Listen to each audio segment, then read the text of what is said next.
Hello, everybody. I hope you all are doing well. Oh, God. Okay. I'm just gonna give people some time to come in. I guess while I do that, I did have a couple of things to respond to. Yes, too many tears.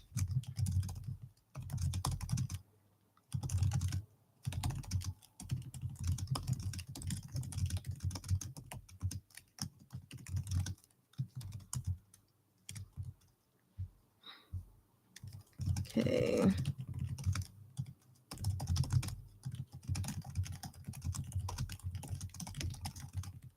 Okay. Cool.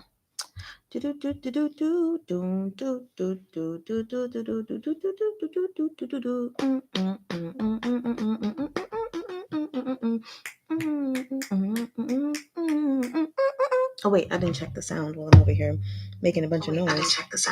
Okay, it works. Yay. I think I can leave that out of the camera view. And we'll put you over here. Good morning or good evening, depending on where you are. I see a couple people have tuned in. So hi. Cookielicious, Udma, hi. How are you guys today or tonight? Man. I meant to, hi Anne. I meant to announce this yesterday during the live because I was like, oh wait. No, as soon as I got off yesterday's live, I was like, I forgot to mention today. Oh my gosh. Oh, but it is what it is. I sent out a post yesterday about it. So, Kai, hey, you said don't know how long you'll stick around for, but you will at least be lurking around if you're not participating. Totally fine. I always know you're lurking around. I think you say that like pretty consistently. So thank you for always letting me know that you're here. Like I like to know that you're here, even if you can't participate. For me, just knowing you're here, like you don't always have to like verbally engage and everything. I'm just happy that you guys are here. So yeah, how are you guys doing today? I think this time I got more than 4 hours of sleep. I think I got 6. Yeah. So that's 2 better than yesterday, right? um Nevertheless, probably still not enough sleep, but I don't know. The sleep is just not sleeping right. So that is what it is. I okay. Sorry, I'm looking at comments as well while I'm trying to do this. I'm just allowing for a little bit of room and time before we get started on this recap, which I am like so not ready for. But we got to get through this because, like, I don't want to recap this volume. I'm not even going to lie. Like, I was just like, can we just go ahead and go to chapter 7? Because I feel like this volume hurt me more than volume 4. Yeah. You know what? I'm seeing a pattern because I just thought about it. I mean, I don't know if this is the case for all books that have at least 8, or I'll say at least 6 volumes, well, at least 7, because I remember reading TGCF volumes 4 and 6 were extremely like heartbreaking. So in this series, volumes 4 and 6 were extremely heartbreaking. Is this now? I'm trying to think about like, okay, that was not the case for Arha. Volume 6 was great. Before all the bad stuff happens. Volume 4 was regular, I think. Yeah, I think. So you said same for me. Yeah, I don't know what that is. Maybe, I mean, 4 is su in Mandarin, which is close to su, which is death.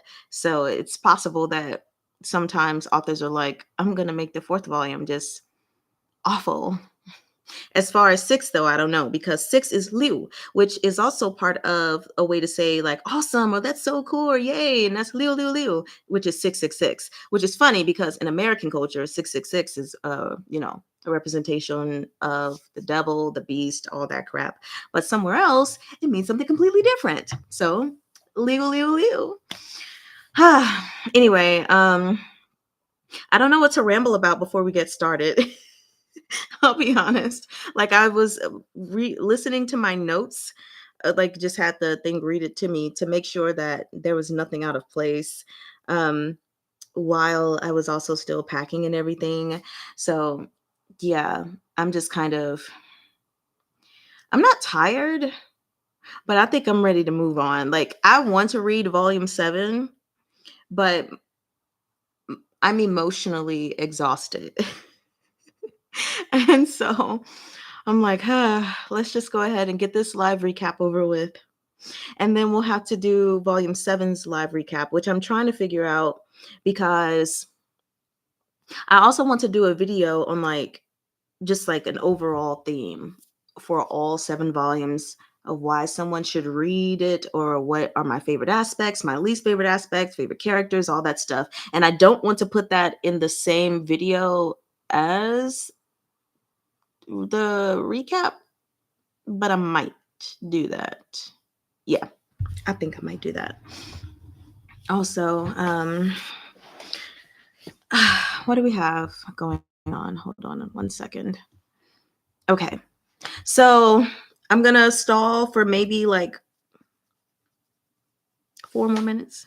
Yeah, you guys can ask me questions, by the way, because I'm just waiting until we have room for more people to come in if they want, so they're not like, "What did I miss?" Mm, like I asked yesterday, if someone could like remind me to drink my water, I would greatly appreciate it. I am not good about drinking water at all. I'm not good about drinking anything, about hydrating in general. It's pretty bad. So, anyway, yeah, just remind me. um, doesn't have to be anyone specific. It could be all of you. I don't care, just as long as I drink water because it's very important. So, okay. I'll be ordering my hi Freya, nice to see you. I'll be ordering my because I only have 1 volume of River Bay Road, but tomorrow I'll be ordering the second volume. No, not tomorrow, on the 14th, because the next Arha book will also be released. And I have a discount code with Books a Million. Where do you guys buy your books from? I'd be interested to know because I know everybody gets them from different places. I think when I started reading Don May, I bought them from Amazon because I didn't know where else they were, given like it was Chinese Don May. I didn't even know if it was in regular stores. But I don't really trust Amazon. And I know lots of people, fortunately, I haven't, but lots of people have had really bad experiences with how their books are delivered from Amazon. So, we used to live right across from a Books a Million, which is very convenient. Like sometimes I'd even walk there or just like get them to deliver it straight to me. But I would go into that store. Now we're moving, it's a little bit further away. So chances are I'm going to have them deliver things to me. But I always like to walk into the store and go directly where the section is and then get the book and like, ha, ha, ha. But anyway, that is what it is. And says here too, they keep telling me drink lots of water, but I'm not good at doing that, even though I need it.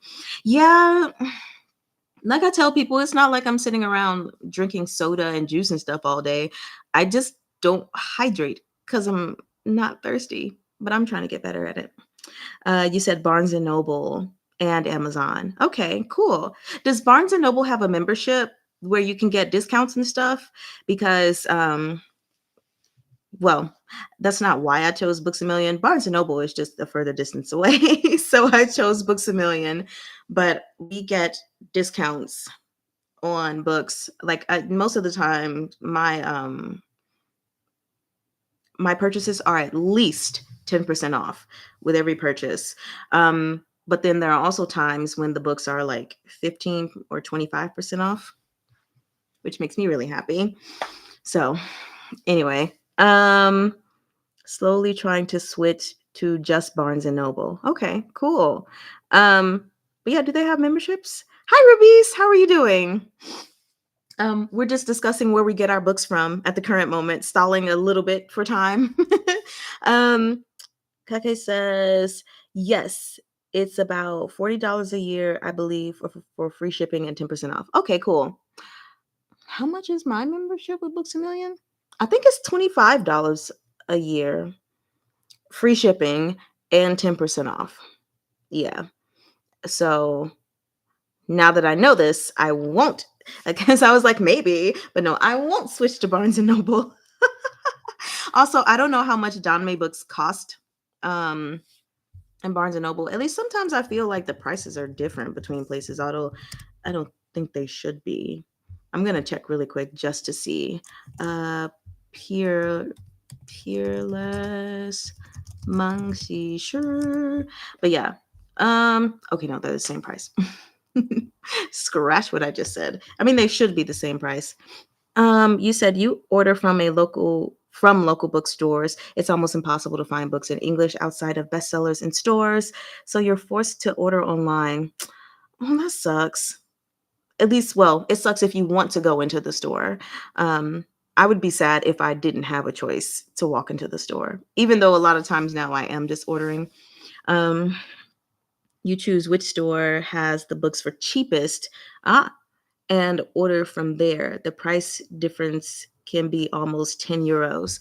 I actually don't know what that is in American dollars. So 10 euros to US dollars is $11.62. Hey, that $11.62 makes a huge difference. um yeah, so I only buy my books from Books a Million. We do have a local store, which I really, really like actually, because they have a bar like where you can sit and order charcuterie boards or cheese boards and wine and beer and like sit and read or just sit and do work and stuff like that. But their discount, I mean, they don't really have the discounts that I get for Don May when I'm at the other place. Like I think it's after you spend so much money, then you get $10 off or something like that. And I'm like, I'll just keep I'll just keep buying from the other place. But I do go there and give them my money. It's just for the cheese boards because their cheese boards are delicious. Mm. And they mix like chutney, two different types of cheese, and um, these really nice crackers. Okay, I'm getting like sidetracked. Um, let's see. Ruby says Amazon. I don't really have a choice. The stores where I live don't have Don May. Okay. Yeah, that's understandable. Well, they should get Don May. Tell them I said they need to get Don May, and that will change every. No, it won't. It won't change a thing. Hi Shira. Hi Ann L. We got two Anns here. Yay! Ann B and L. Okay, as long as we don't get another one. No, I'm kidding. I don't want to be confused. um. Okay, we'll start in 2 more minutes. So yeah.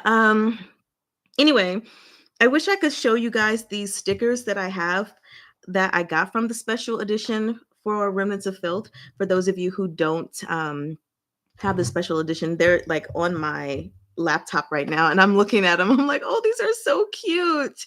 Let me take I don't know, maybe I can take a picture of them and then show you guys. Hold on.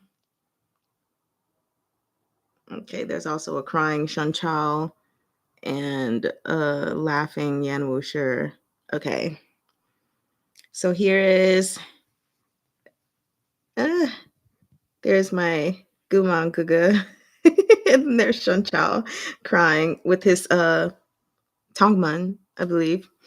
And then there we go. There's Moshi. Oopsie. And there's Yan Busher. I have stickers on the back of my thing too, but I don't feel like going around to do it. He said, those are so cute. Thank you. I mean, well, why am I saying thank you? I didn't make them, but they were just bought. Yeah. So we're going to go ahead and get started. It's been about a good 15 minutes. Actually, it's only been 14 minutes and 40 seconds. Okay. It just turned 15. So I was like, time to start. Kai Kai says also Barnes& and Noble has a point system, and sometimes you can get double or triple points. Oh. After a certain amount of points, you get X amount off, but I'm sure Books A Million has something similar. If they do, I don't know about it because when I first got my membership with them, I bought Seven Seas novels as they were released. Like every time. And I don't remember seeing anything about points. I'm going to have to look into that. I want to utilize my membership to the max. Like it's very cheap. $25 a year is cheap, but still I want to utilize it to the max. So I have to figure that out. You said, LOL, I wouldn't dare to use them. Yeah. Okay, now we can get started. Okay, everybody ready to recap this volume? We're about to do it now. Okay, let me just get myself together.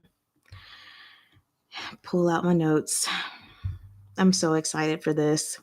So we're going from chapters 160 all the way to chapter 189.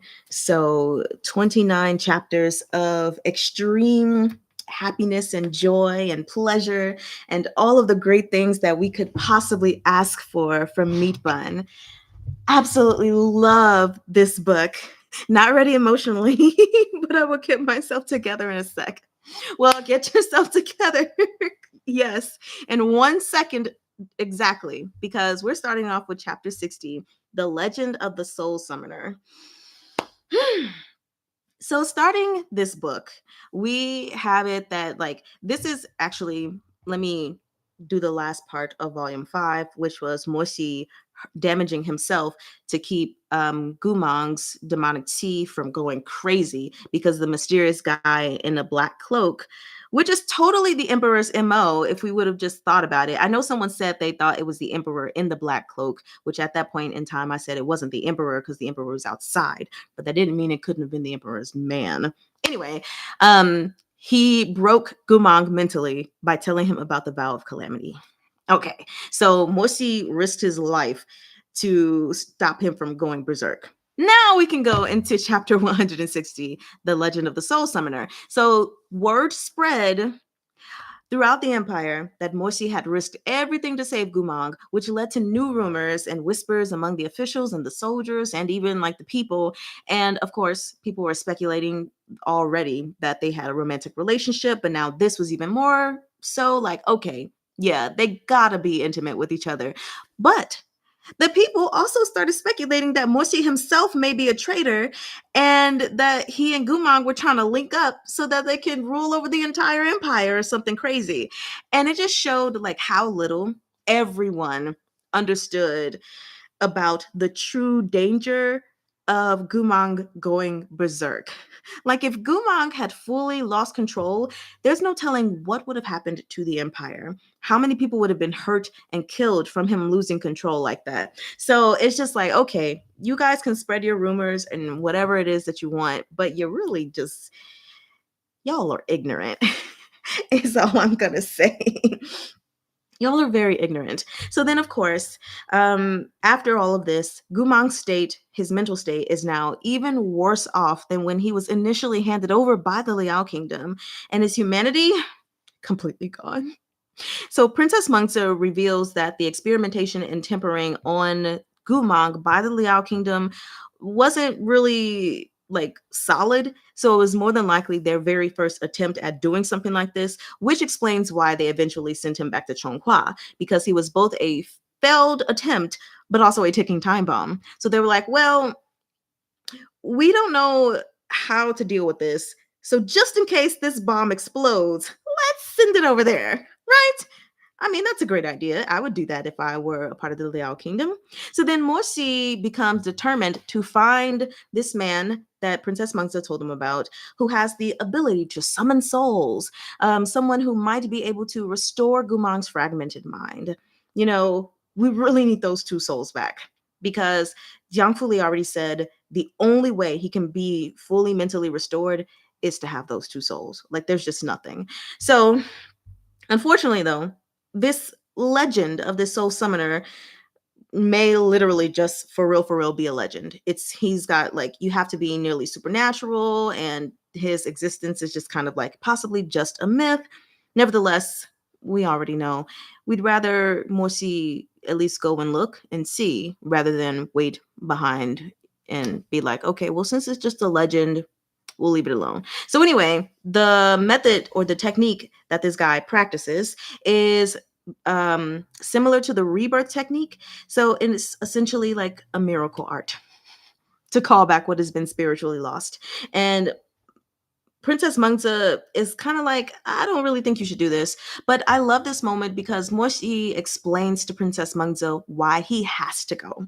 And he's just like, remember when my family was disgraced? I mean, you and I weren't close, but when my family was disgraced, everybody shunned me. I was always alone. I ate alone. I practiced alone. I did homework alone. I went to bed alone, not even, he was just alone, alone, alone, alone, alone. And nobody wanted anything to do with him or dared to associate with him. And then one day when he was facing a pack of wolves, of course, nobody dared save him, but Gumang. He rushed in to save him. He didn't care about being scared or what would happen to him. He was just like, let me go save Morsi. And so now, at that point, of course, Morsi feels like now it's his turn to do the same for Gumang. Like, Gumang is in danger of being, well, not devoured by a pack of wolves, but in danger of being a wolf for the rest of his life, mentally. And so he wants to save him. So, of course, Princess Mangta is moved by his conviction. And she's like, okay, don't worry. I'm going to help persuade the emperor to allow you to travel out to Lean On in search of this mysterious soul summoner. Which is like, you go, girl. Like, I like Mujong Mangta's character because even after the rejection and everything, she's still a good person. Like, and we need this because so many people have gone crazy, right? But she's like, okay, we're still going to help. Like, she's keeping the priorities straight and not focusing more so on our hurt and pain and all that crap. So then we move to chapter 161 entitled Lies, where Morsi begins to read Gumang's old notebook, which he was scribbling in to have all of his experiences and thoughts in there. And as he's reading, while Gumang is out cold, he realizes that Gumang only wrote down the good memories, all of his happy, gentle moments in life. Nothing of the pain, nothing of the drama of him being a spy and all of that stuff. He even wrote good stuff about Muzhong Lian, for crying out loud. And so it's just interesting for Morsi because it's like, wow. So he's just curating joy in this and none of that bad stuff. And then when Gumang wakes up, he no longer even remembers writing the notebook, and he's looking at it like, yeah, I don't remember this. And so he asks Morsi, what did he write and what was his life like? And Morsi lies to him. I genuinely, like, generally, I can't talk, generally do not approve of lying. This is literally one of the only cases I think it's acceptable, in which he tells him that he lived a good life that was full of good things. And Gumag is happy about this and he feels comforted. But then I'm just like, ugh, Gumag can never just be 100% happy, because then he feels, like grief for not being able to remember these good memories. I was like, oh, my poor little baby. And I totally feel that. Like, I would want to remember those things. So knowing that I can't, I'd be so sad and bummed out about it. So anyway, we move on. Um, so in this moment, oh, really quickly, Anne says he was trying to keep others from worrying about him. Yeah. Sorry. So seeing this, Morsi realizes that forgetting may actually be a mercy for Gumang. Rather than remembering all of the pain and torment and trauma and lies and deceit that he's gone through and torture and everything, he's like, this is a world of freedom. Freedom from the pain, the guilt, and just like the endless torment. And it's just interesting because, like, we all remember from volume 1, volume 2, volume 3, even how badly he wanted Gumang to remember because he was so angry and he needed someone to vent his anger toward, but also vent like his feelings to. And he wanted Gumong to remember so bad. Whereas now he's like, you know what? It, it's probably better for Gumong this way. Um, Unfortunately, it's not better for Chonghua. So like they don't have a choice but to try to get his memories back. Um, Lying to him is indeed more acceptable. Yeah, like I feel it in this moment. So then Moisi promises Gumong that no matter what happens, he will always stay by his side, and Gumong echoes this. And it was just such a cute little moment because it was like, so Gumong and his wolf tendencies, like if you just think about a literal dog, like if you love on a dog, they are going to love on you, you know, and they're going to be loyal to you because you are the person that they love and look up to. So it's nice to see this dog mentality but in human form. Very, very interesting. You said not cut up, so it's on mute, but hi. Well, okay. Well, thank you for coming in to support then. But yes, don't listen because whew, you do not want to be spoiled on this volume in particular. I mean, you don't want to be spoiled on any volume, but I think if there's a volume I would not want to be spoiled on, it's this one. Whew.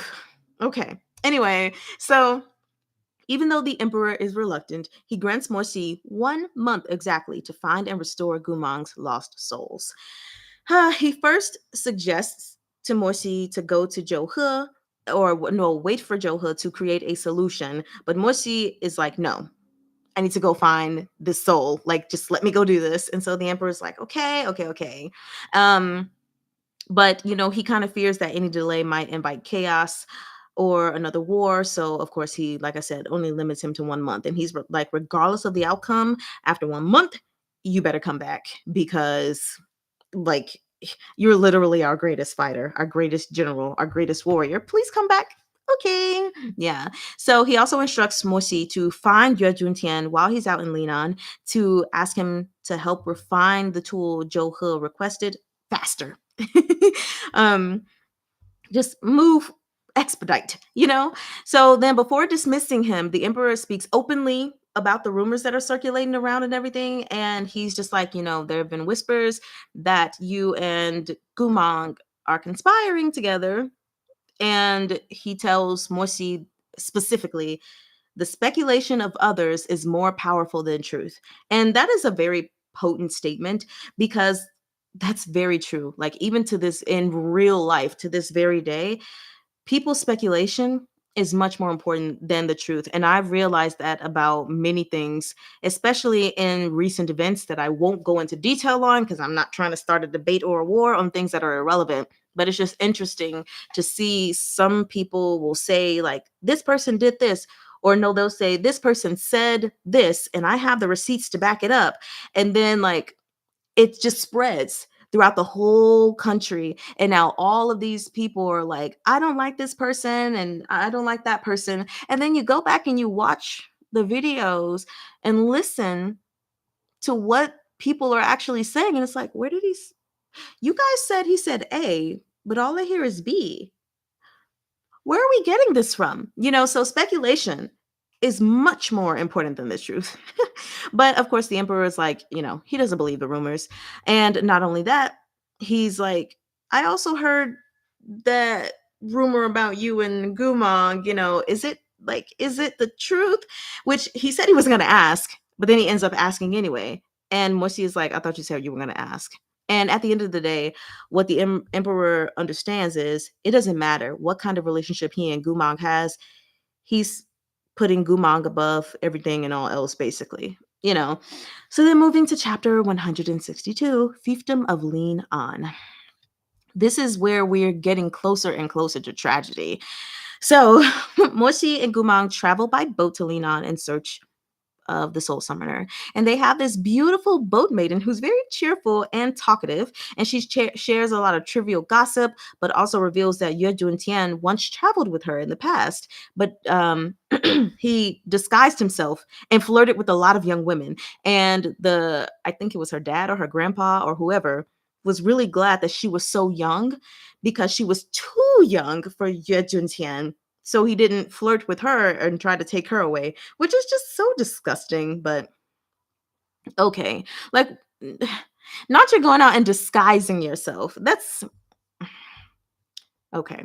We already know Yue Juntian is a predator and just a violator. I'm just gonna say he's all the bad things. So anyway, upon them getting to lean on, Moshi treats Gumang to all the trinkets and things that he could ask for, because he sees Gumang looking at something and he's like, "You want that? Okay, I'll get that. You want that? Okay, that too. That." And so he just literally buys up everything for him and eventually takes him out to dinner. And at this restaurant, who do they end up seeing? I don't even want to say his name, but like they see Mujong Chuyi, and he appears to be very much agitated. And the guy takes him up to a room to speak with him in private, but it's not really private because we can hear. And by we, I mean Mosi and Gumong. And so turns out, of course, Mujong Chuyi, is investigating a family from 30 years ago. It's the Chu family.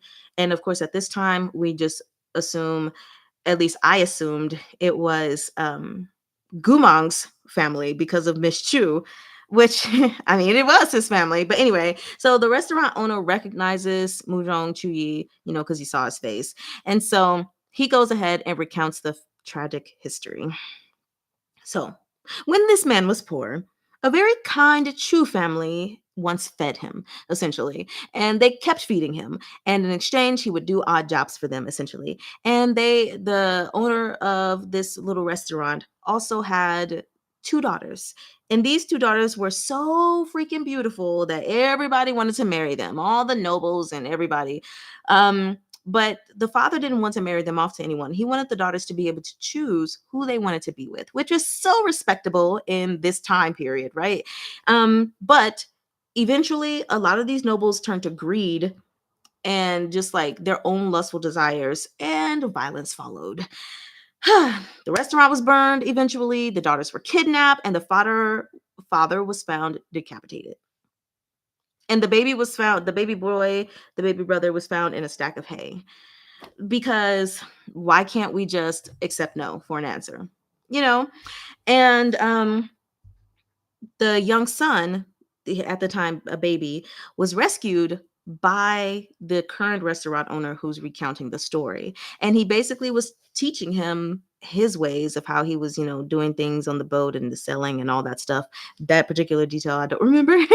But he was teaching him just to have a regular life. Eventually, the boy, he grew and he didn't really remember all of the things that happened. So that was good for him in the very least. So then years later, these Chu sisters, well, out of the two of them, one returns, but her mind is broken. And in her final, like, everyone's like, oh my gosh, she's gone crazy. And at first they feel bad for her. So they put her up in this house and they visit her. But she just keeps repeating the same thing over and over again to make it seem like that she harmed her sister. And it's like, okay, did she kill her sister? Like, what happened? What did she do? And so people is just like, okay, now she's a crazy person. Let's not deal with her anymore. But in her final stages of lucidity, she it tells some things to this restaurant owner that, again, he shares with oops, I scrolled down too much, that he shares with Mujong Chuyi. And it turns out that while she and her sister were taken away by this noble, which at the time we don't have the name, even though we know who it is, um, she made a plan to sacrifice herself to their captor in hopes that her sister would escape. And of course, her sister found out about her sleeping with him and everything and was upset. Like, did you forget what he did? And blah, blah, blah. But anyway, she's trying to sleep with this man to distract him so her sister can get gone. And she instructed, like, she basically wanted to find a good nobleman to take care of her sister. And by good, we mean good character. Not good as in, I don't know, money, good house, living situation. And so she was looking between two people and ended up landing on Wu Zhongshen because the other guy was already married and the woman was prone to jealousy. So I'm sorry. Then we move into chapters 163 through 164. the Chu clan's past, and we are not alone. So he the restaurant owner keeps telling the story, and basically the elder sister secretly executed her plan, basically slipping some memory erasing powder into her sister's drink, and then sent her onto a path that she knew Mu Zhongshen would be traveling on, and she hoped that he'd rescue her and give her a peaceful life. So that was how that happened. I believe, didn't she hit her in the head too? I can't remember that detail, but that ended up happening, fortunately, but their captor discovered this plan and pursued her. And in her attempts to escape and everything, she was running, running, running, and then fell into the abyss of five poisons, where there's this miasma, and that was the reason why her mind was slowly being destroyed. Um, she then eventually finds out that she's pregnant. And of course, in her confusion and her grief and everything, she's like, okay, get rid of the baby, keep the baby with me, get rid of the baby. And she ends up leaving the baby at a temple and waits there for another woman to take the child away. And of course, she regrets it. But I mean, at that point, it's just too late. But that kind of spiraled her out of control mentally, though, and really pushed her further into the madness. And like I said, the younger brother who had been rescued years ago, he actually forgot everything. But not only that, he just lived a happy, simple life with his wife and children. So Muzhong Chuyi listens to all of this silently. And at the end, he asks, he asks, do you know who assaulted the mother and the aunt? I mean, his mother and the aunt. And he already has an answer. The guy won't answer, but that's okay. So after that, he asks about the tattoo symbol that's on his shoulder. I don't know why I'm pointing to my shoulder because I don't have a tattoo there. But the man explains that it was a part of a custom that they had among the flower deity worshippers, which basically the marks represent a spiritual protection passed down through bloodlines, but it will fade with each generation. So, who knows, maybe after like another generation or two, then it would have been gone. So the Chu family's mark was the lotus flower, the same mark that Gumong bears, and Muzhong Chuyi. So what do we learn then? Of course, that Muzhong Chuyi and Gumong are cousins, each descending from one of the Chu sisters. Really, really cool. You said NFS, peaks. Hello, peeps. What did I miss? You missed chapters 1 through almost all of chapters 160 through almost all of 164. So not a lot. Welcome. So also, 1 second. Gotta remember to drink. Toom. Yes, it is very good. You didn't miss much at all. So, where was I? Yeah. So now we know they're cousins, which is pretty cool if you ask me. And then Moishi's like, now that I think about it, yeah, they kind of look alike. Well, why didn't anybody think about this sooner? So anyway, the two people, Gumang and Muzhong Chuyi, in this moment we get to see that, you know what? Both of them actually share very similar traits. Both of the two people, Muzhong Chuyi and Gumang, they were isolated, longing for connection. But while Muzhong Chuyi was more like cold and everything, Gumang was more warm and compassionate, at least on the surface. That's what we thought, that these two guys were completely different from each other. Okay. So anyway, Muzhong Chuyi, it's pretty clear that he's going to choose vengeance. Moshi knows this, and so he actually goes to meet him at the graveyard to tell him the truth about Gumang, which brings us to chapter 65, Graveyard Meeting. So Muzhong Chuyi visits his mother's grave, and he's just reflecting on the resentment that he used to have toward her, assuming that she just abandoned him.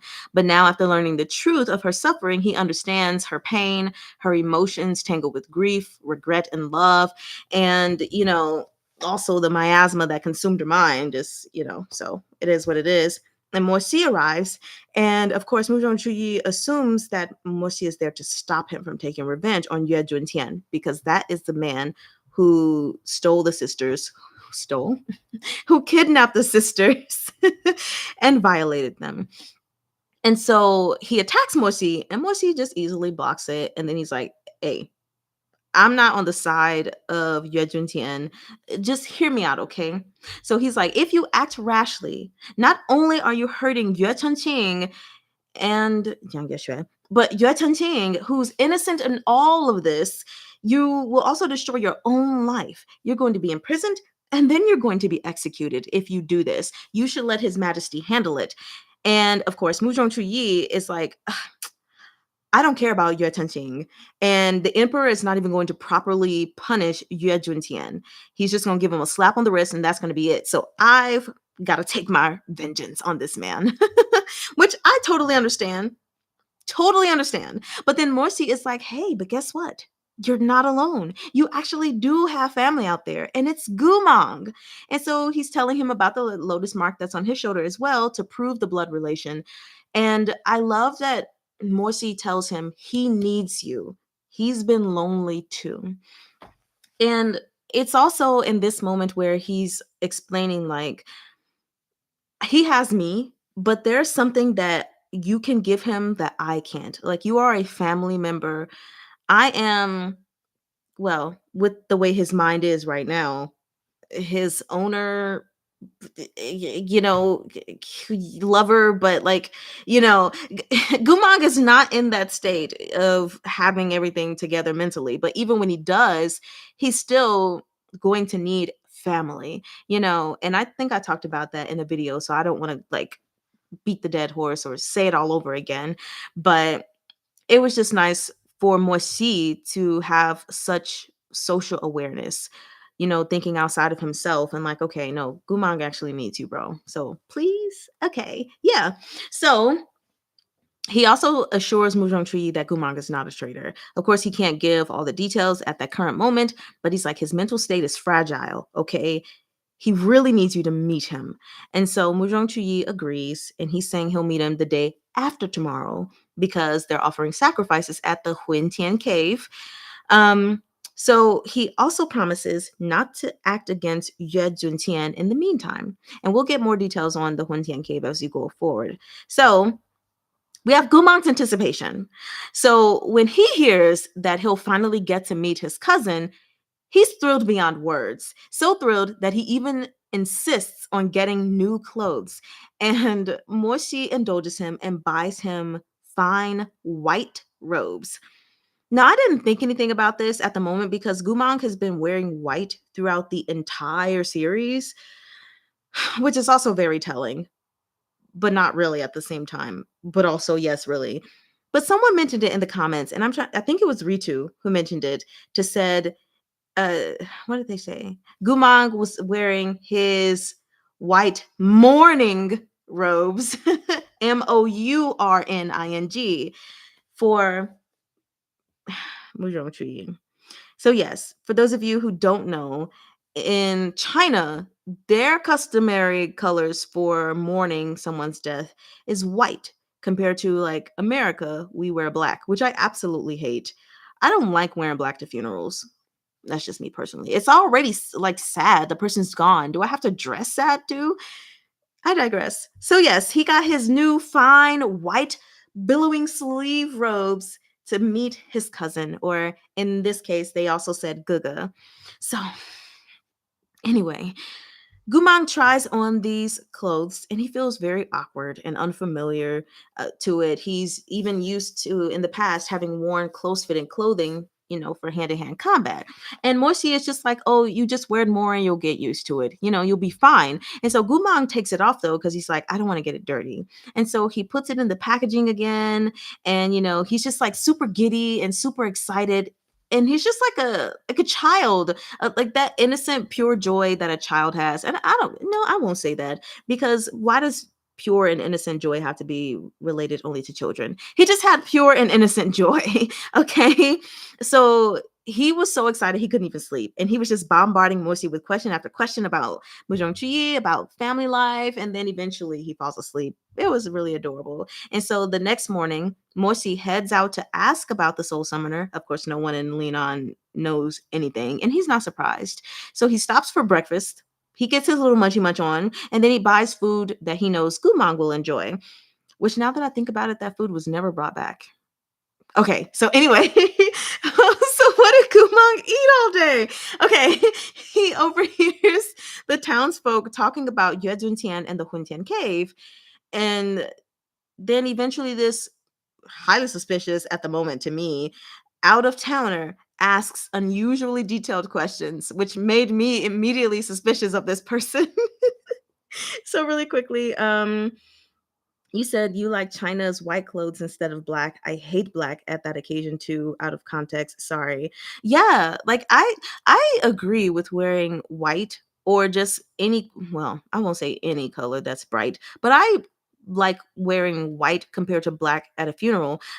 But oddly enough, I don't like wearing white, just like in general, because it's like buying new shoes. You're asking someone to step on your feet.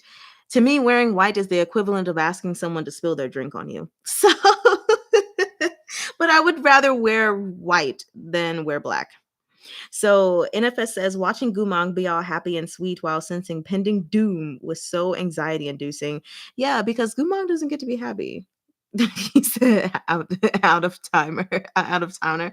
I was so suspicious of this person. Nothing resulted from that.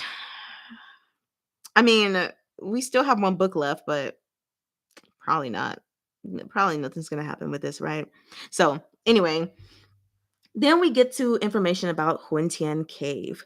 So this cave is a sealed prison for resentful spirits. I look like a ghost if I wear white. Why do you say that? Are you pale? Is that why you say that? So he here we learn about the cave. Again, it's the sealed prison for resentful spirits. And when Chongqua was first founded, Linan was controlled by a barbarian tribe that practiced dark rituals. And they wanted to kill thousands, and they did, to create ghost soldiers. But they overestimated themselves. And so those spirits turned on them and devoured them and escaped. And to contain them, a grandmaster artificer who was Yue Juntian's ancestor or predecessor, whatever, sealed them within the cave, forging a blood contract, binding the spirits to obey the Yue clan's head or patriarch. And so the cost of this was that every 3 years, the patriarch had to offer a massive amount of spiritual energy, or if too weak, his own blood, aided by family worship and spell work. And that would keep this cave sealed and everything going just fine. So Yue Juntian, now all weak and frail and sickly and ugly and disgusting and, oh, sorry, him being frail and sick, he lacks the energy to sustain the ritual. So he has to rely on the blood offering and, uh, Jiang Yexue and Yue Chenqing in order to, and I guess Muzhong Chuyi, but in order to keep the seal stable. So then we move on to the next chapter. Lisa NFS, I am too clumsy to wear white. Oh no. Too clumsy to white. I wear black a lot because preference. Okay. But I think white somehow shows mourning better almost. Not sure why. Colors are fun trad wedding dresses everywhere were red. And I think about it too for weddings. I don't like the traditional black and white. Like, oh, the woman wears the. It's not that I don't like it. It's just that I prefer other things because there are beautiful white wedding dresses. But like me, my dress was gold. Actually, the majority from like the right below the bust down, it was gold, and then the top part was black, but it was embroidered with gold and silver Indian designs. It was an Indian dress. And then my what do you call this thing again? I forgot. The thing that goes over the face. It was gold as well.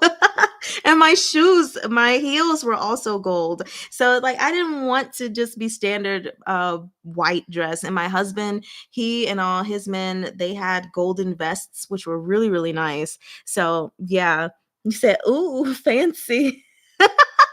Gold dress. I would like to have red on wedding dress, honestly. When I see it in C dramas and stuff, I'm like, oh, this is nice. Like, I'm like, babe, let's just pretend we're Chinese so that we can get, I don't know, for like our 10-year, our 12-year anniversary, because we do things in fours. Let's wear red. Oh God, he probably do it for me. But anyway, you say what tradition here is not for that out of context thing. Yeah. Veil, thank you. I don't know why I couldn't remember the word. Sometimes English just escapes us in moments. So anyway, then chapter 167. Muzhong Chuyi's Vengeance, which I was very unhappy about reading this chapter title name, given that he just promised that he was going to meet Gumong. But something in me already suspected that he was not going to. Anyway, let's go to the massacre at Huntian Cave. So, fortunately, we, I think, have one more this chapter to discuss before we get to like okay. So, Morsi. Okay. So anyway, after this random stranger that's asking all the questions, we have this man, I guess, showing up. And I think he was a guard, but he shows up, he's covered in blood, his jaw is like, oh, or something like that. And he's like, he rebelled. Oh my God, die. So what does that mean? Morsi has to rush to Huintian Cave. And when he does, he finds dozens of corpses strewn across the ground. And the Yue clan is basically annihilated. All but 3 people are alive. And of course, it is Yue Chenqing, Jiang Yexue, and Mu Zhongchuyi himself, who is the one who has annihilated everyone. And then, among all of this, he finds little Nanar trembling and crying from shock and everything because she saw it all. And so from this scene, it's clear that Mu Zhongchuyi did not stop killing, obviously, at Yue Juntian. Killed everybody. He there was just no holds barred. He was like, everyone's getting it, right? And Jiang Yexue and Yue Chenqing had tried to stop him, but they ended up gravely injured and were tied up. So going into the cave, we have little Lanar, who actually was like, he told her to stay behind. And she was like, I don't want to stay behind. I already ran away once. I want to be there. And he was like, okay, if you go with me, you got to obey my rules, little missy, and follow me. Don't go doing anything crazy, essentially. So also, I need to put this right here because I need to make sure if I receive a phone call that I can answer it for my husband. So yeah, he goes into the cave. She's following along, even though she's terrified. And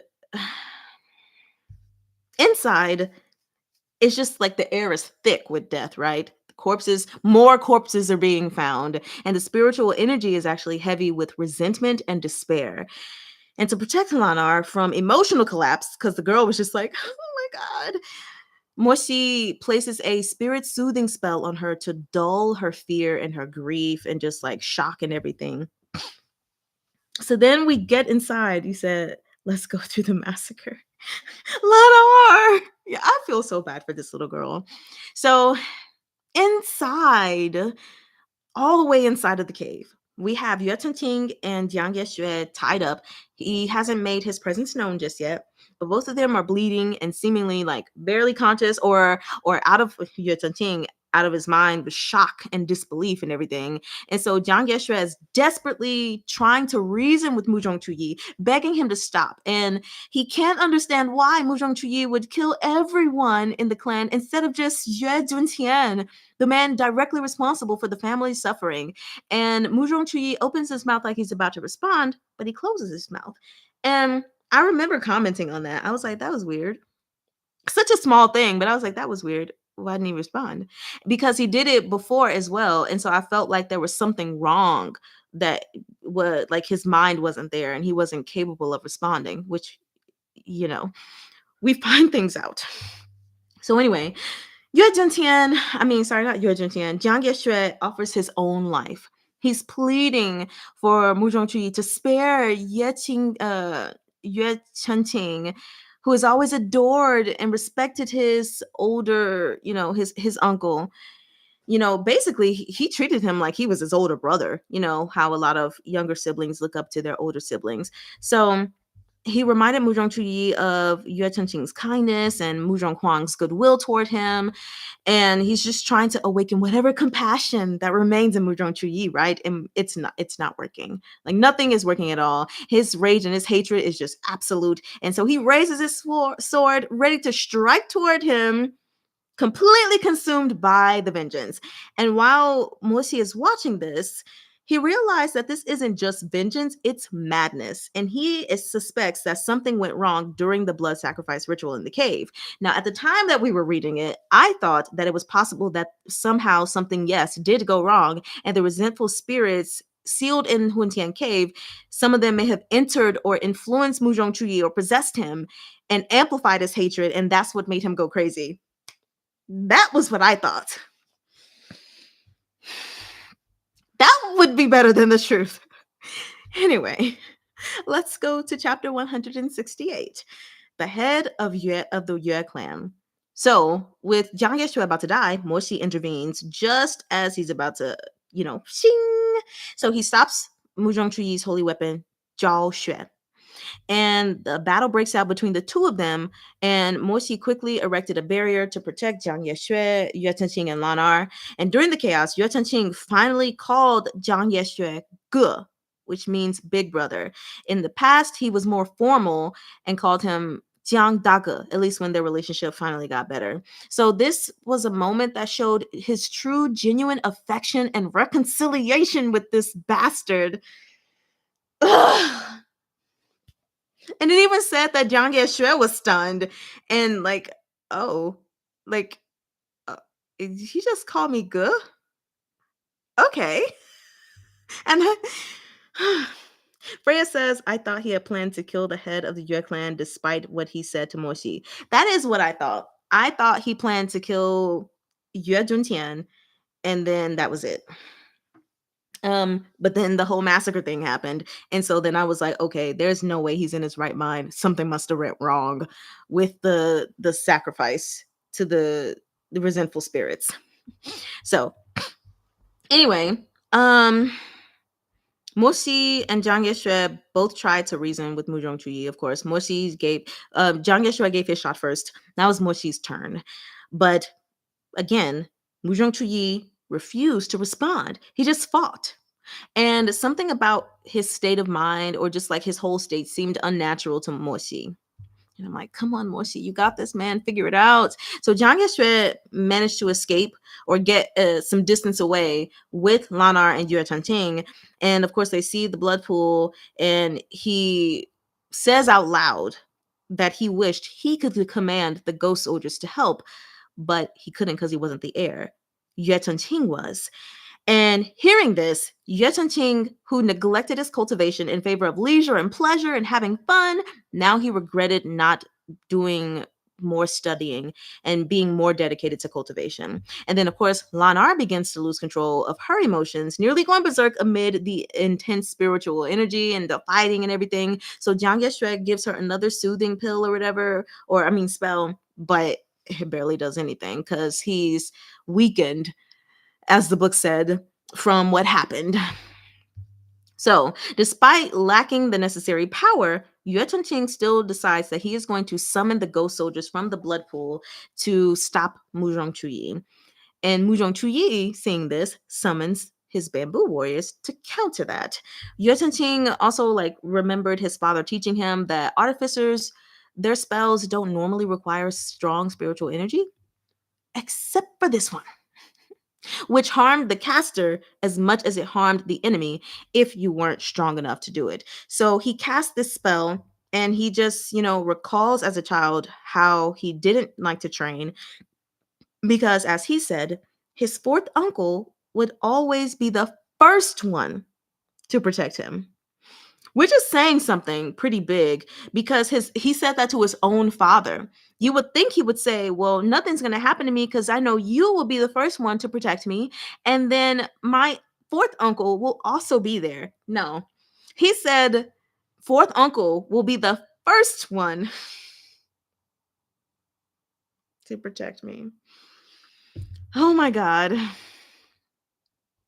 So anyway, he cast the spell, and the ghost soldiers manage to wound Muzhong Chuyi. One of them stabs him directly in the chest.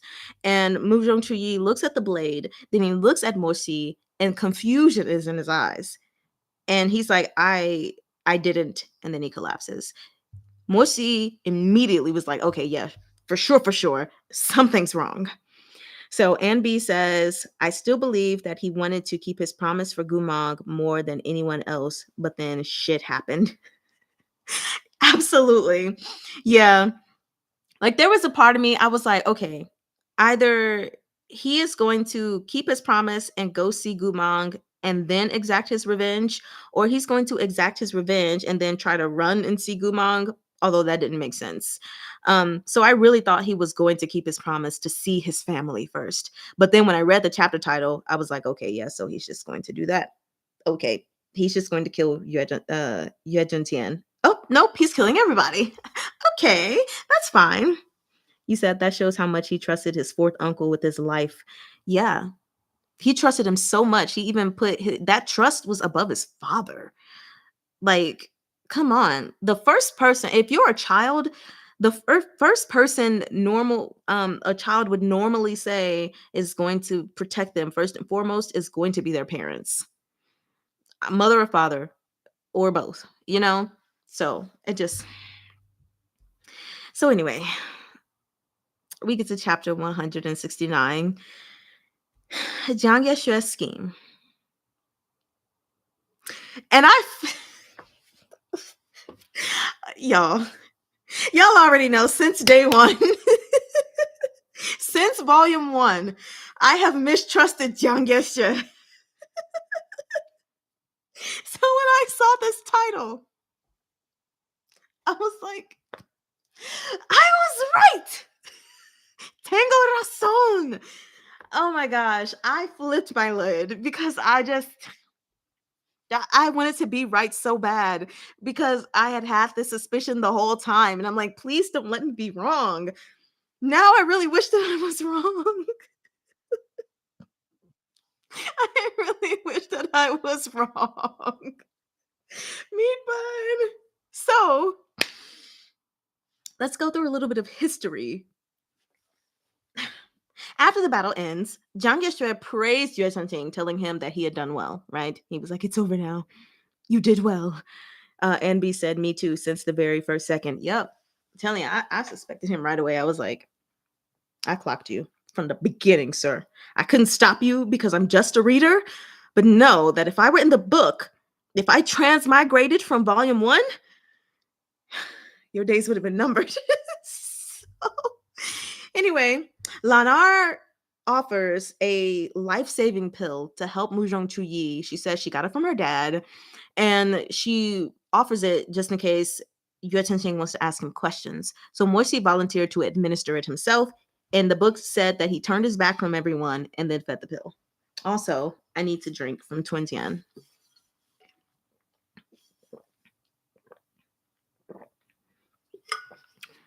The kind and gentle ones in a meat bun novel are always the most dangerous. Udma. Udma. You are so right. You are so right. Also, am I saying that correctly? I'm making the long U sound. It's not the short U sound, is it? Just let me know. So, but yes, that is a tale I've realized. And I've only read 2 of her books. So, well, this is the second one and we're almost done. But anyway. So anyway, as Jiang Yeshue, Lanar, and Yue Chengqing prepare to leave the cave, Moxie erects a barrier at the exit, refusing to let them go. And he says, I've got some questions for y'all. So he tests all of their memory, starting with Jiang Yeshui. Where did we first meet when I returned to Chonghua? And of course, Jiang Yeshui is like, Feiao Terrace. Why? He doesn't say why. Yue Chengqing. What does your favorite stall at the Northern Frontier sell? Meat pies. Get your meat pies. You guys remember that in volume 1? Because he told the guy, don't talk about Gumong. And then Lanar. What gift did you give to Gumong? Question mark. Okay, that's fine. You don't have to remember that. Where did we first meet? Question mark.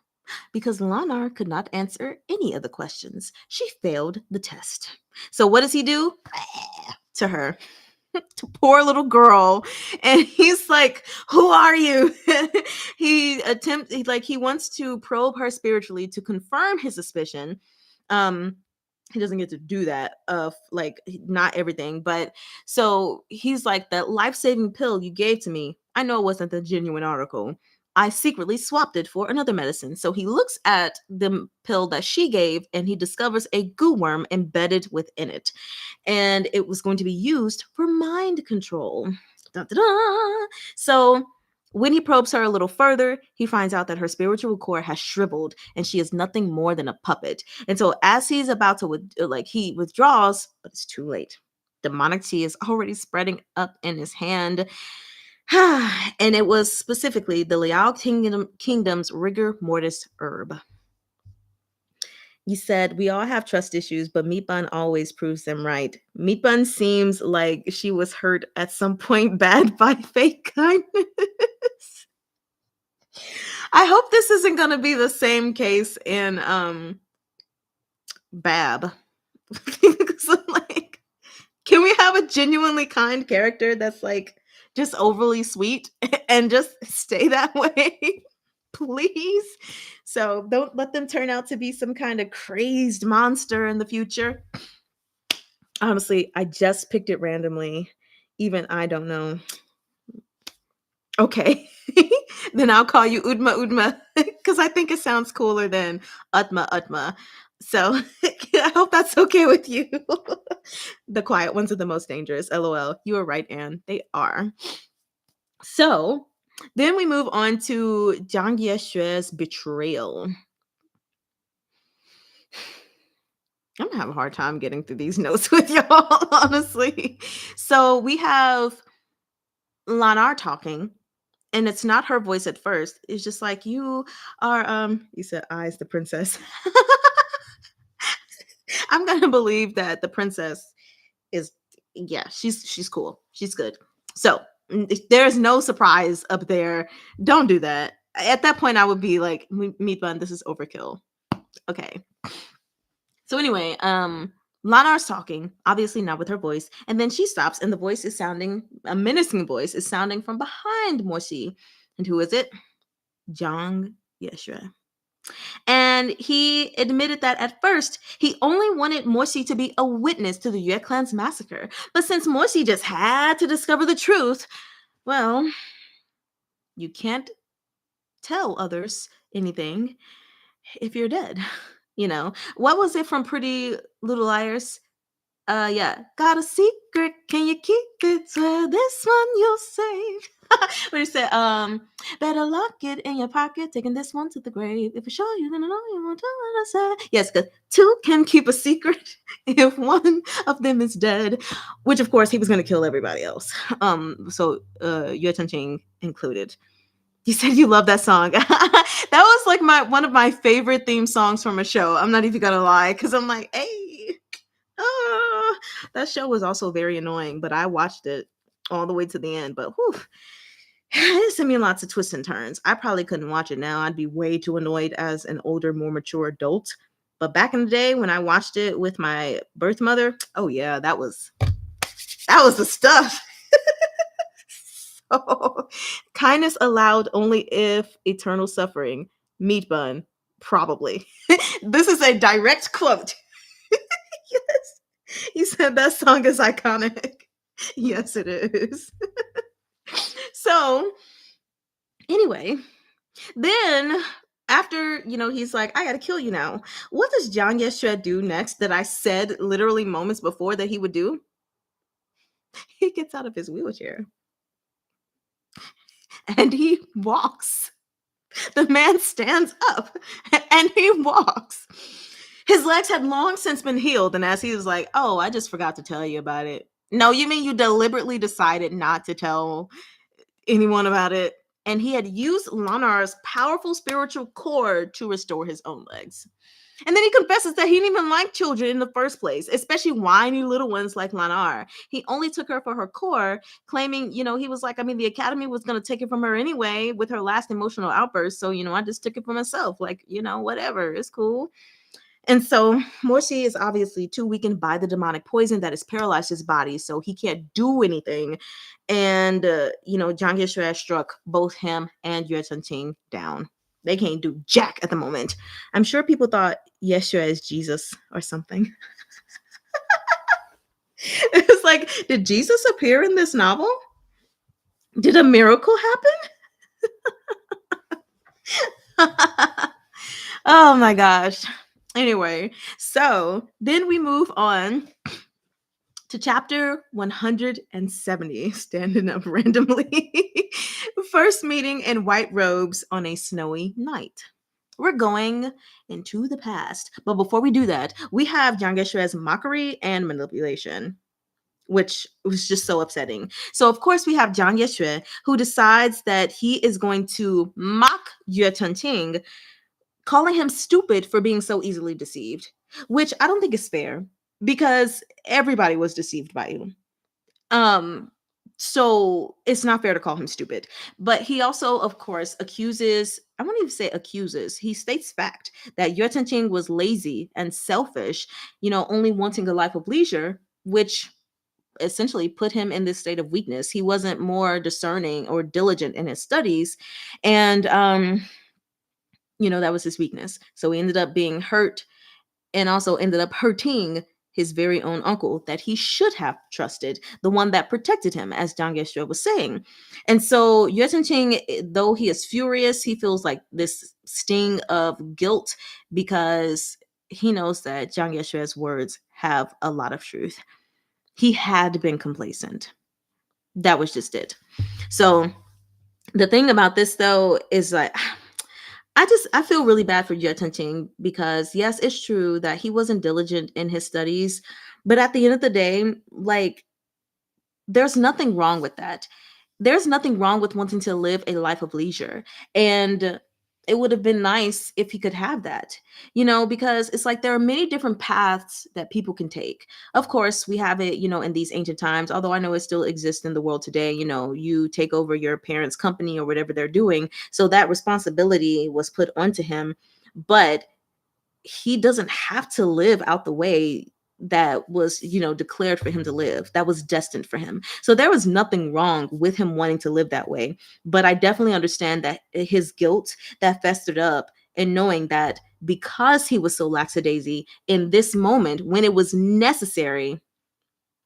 Well, now look, the only other thing I can say though is he is in the army, in the military. So from that perspective, I think he should have been trying to get better, just for that alone. So anyway, I feel so sorry for Lanar. She needed to have adults to protect her, but every single adult who could have done that failed her. Yeah, they did. Everyone that could have helped her, what were they doing? Oh my God. 1 second. Oh, okay. That's not important.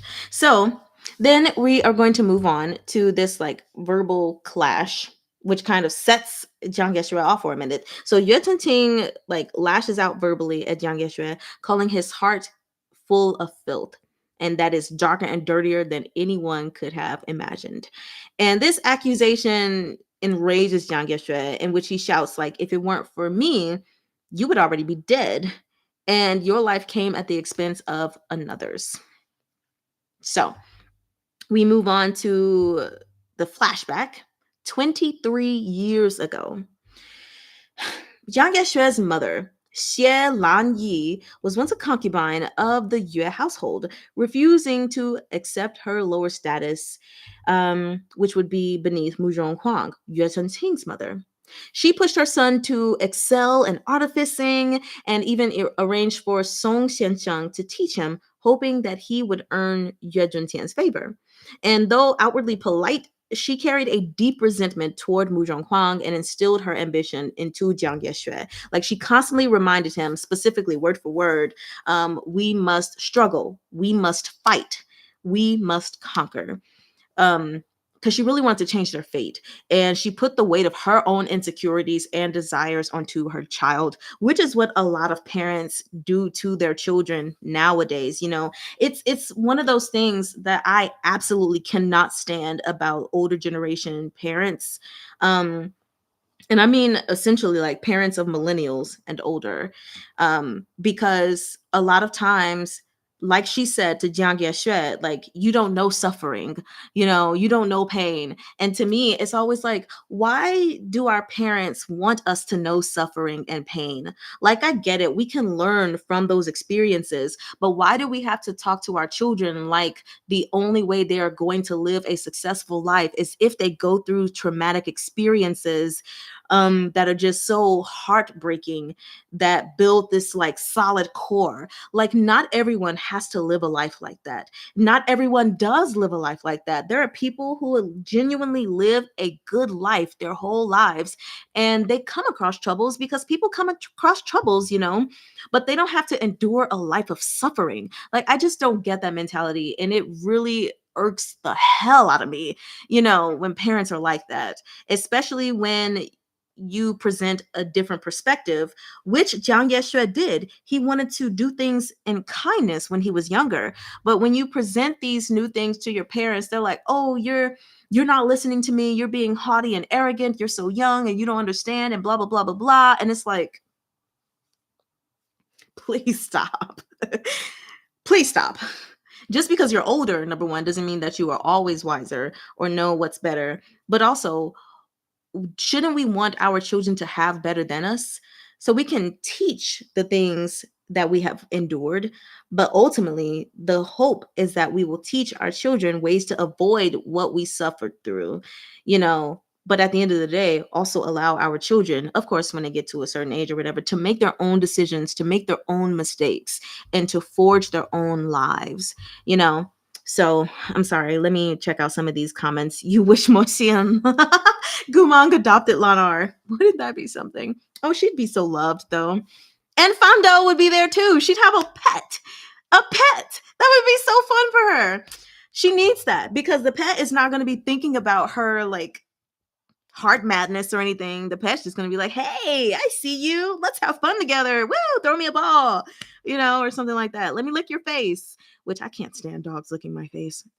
It's a no. Like my dog, when I had him, he absolutely no. Face off limits. No, sir. He was very good. So no BL is complete without adoptee kiddo. Okay, so she needs to be adopted then. But her father's still alive. I mean, unless he died in the last few chapters of everything that happened, that's a possibility. And says it was one of the things that possibly shaped Yeshua to the way he was at this point. Oh, it definitely did. Not even possibly. And you were on the mark. It definitely helped shape him. Freya says they think they're suffering in the suffering Olympics. Right, it's not a competition. It is not a competition at all. Along with other things that we found out about later. Yeah. Freya says, "Rubies." Oh, now y'all talking amongst ourselves. "I suffered, so now it's your turn." Like, okay, generational trauma pass. And that's what I'm really trying to like not do with my godson. Like, I don't even want children. I don't have children, but I have my godson.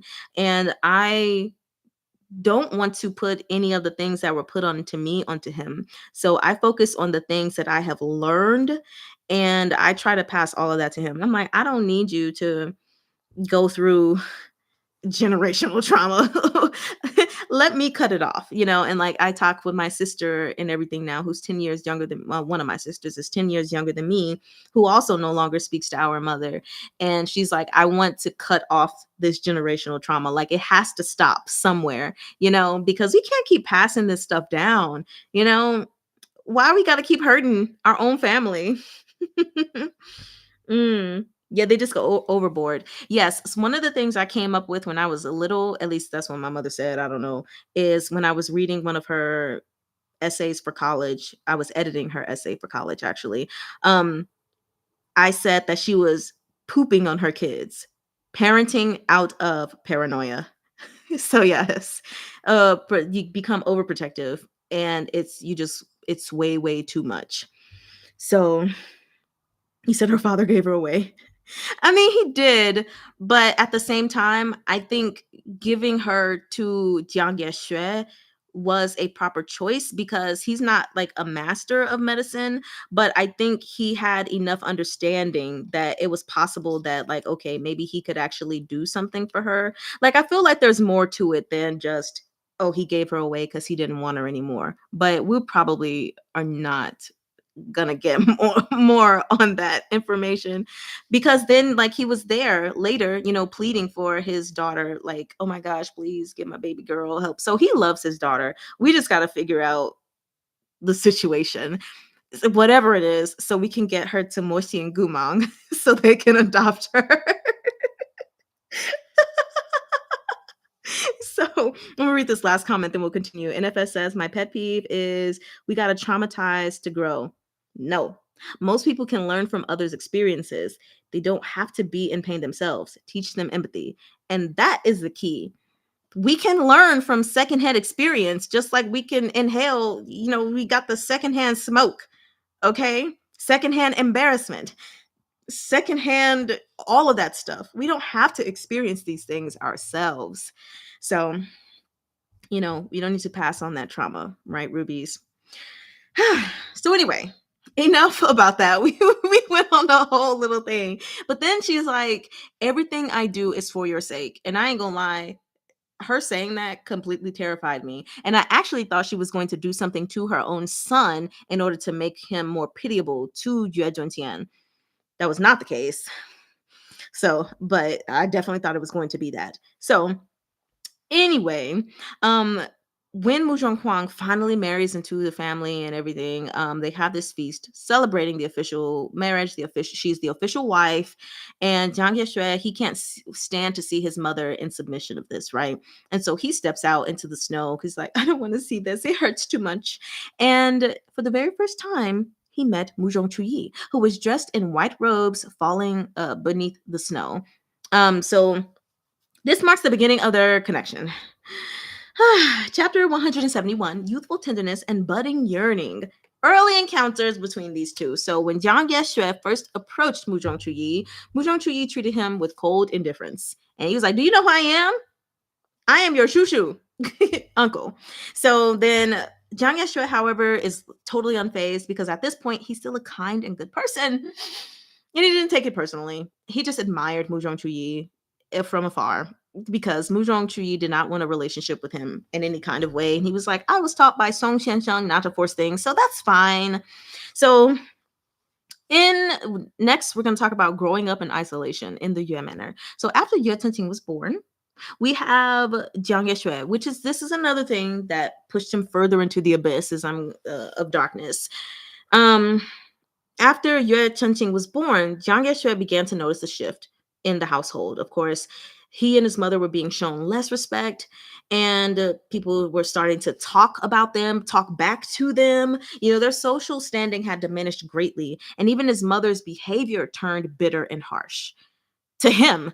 She scolded Jiang Yeshui for being too gentle, unambitious, saying that, like I said, trying to win people with kindness never works, and just you wait and see. And so the Yue elders soon even refused to teach him artificing. Like, they just cut him off from the education in that realm. And it's oh my gosh.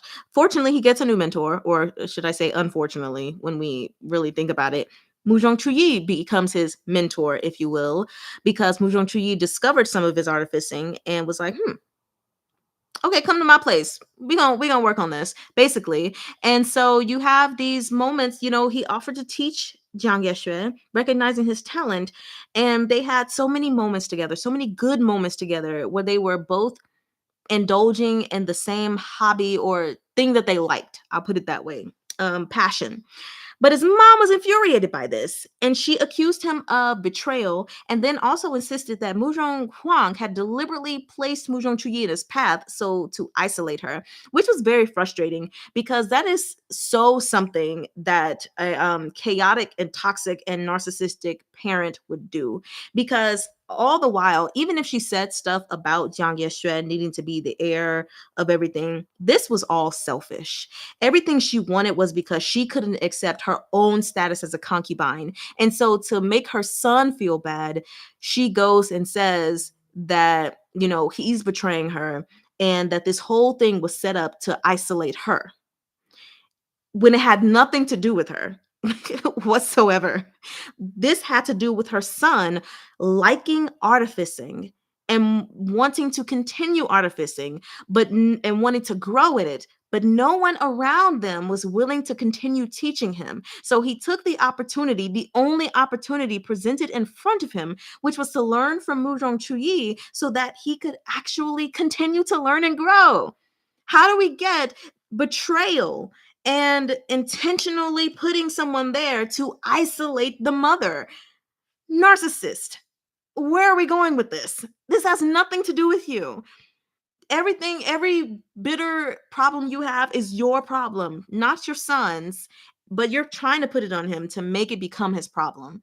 Anne says he was just a child and she basically forced everything onto him in his most innocent point in life. Yeah. Which, by the way, I'm getting frustrated as I talk about it right now, but I do want to make it clear that I hate Jiang Yexue.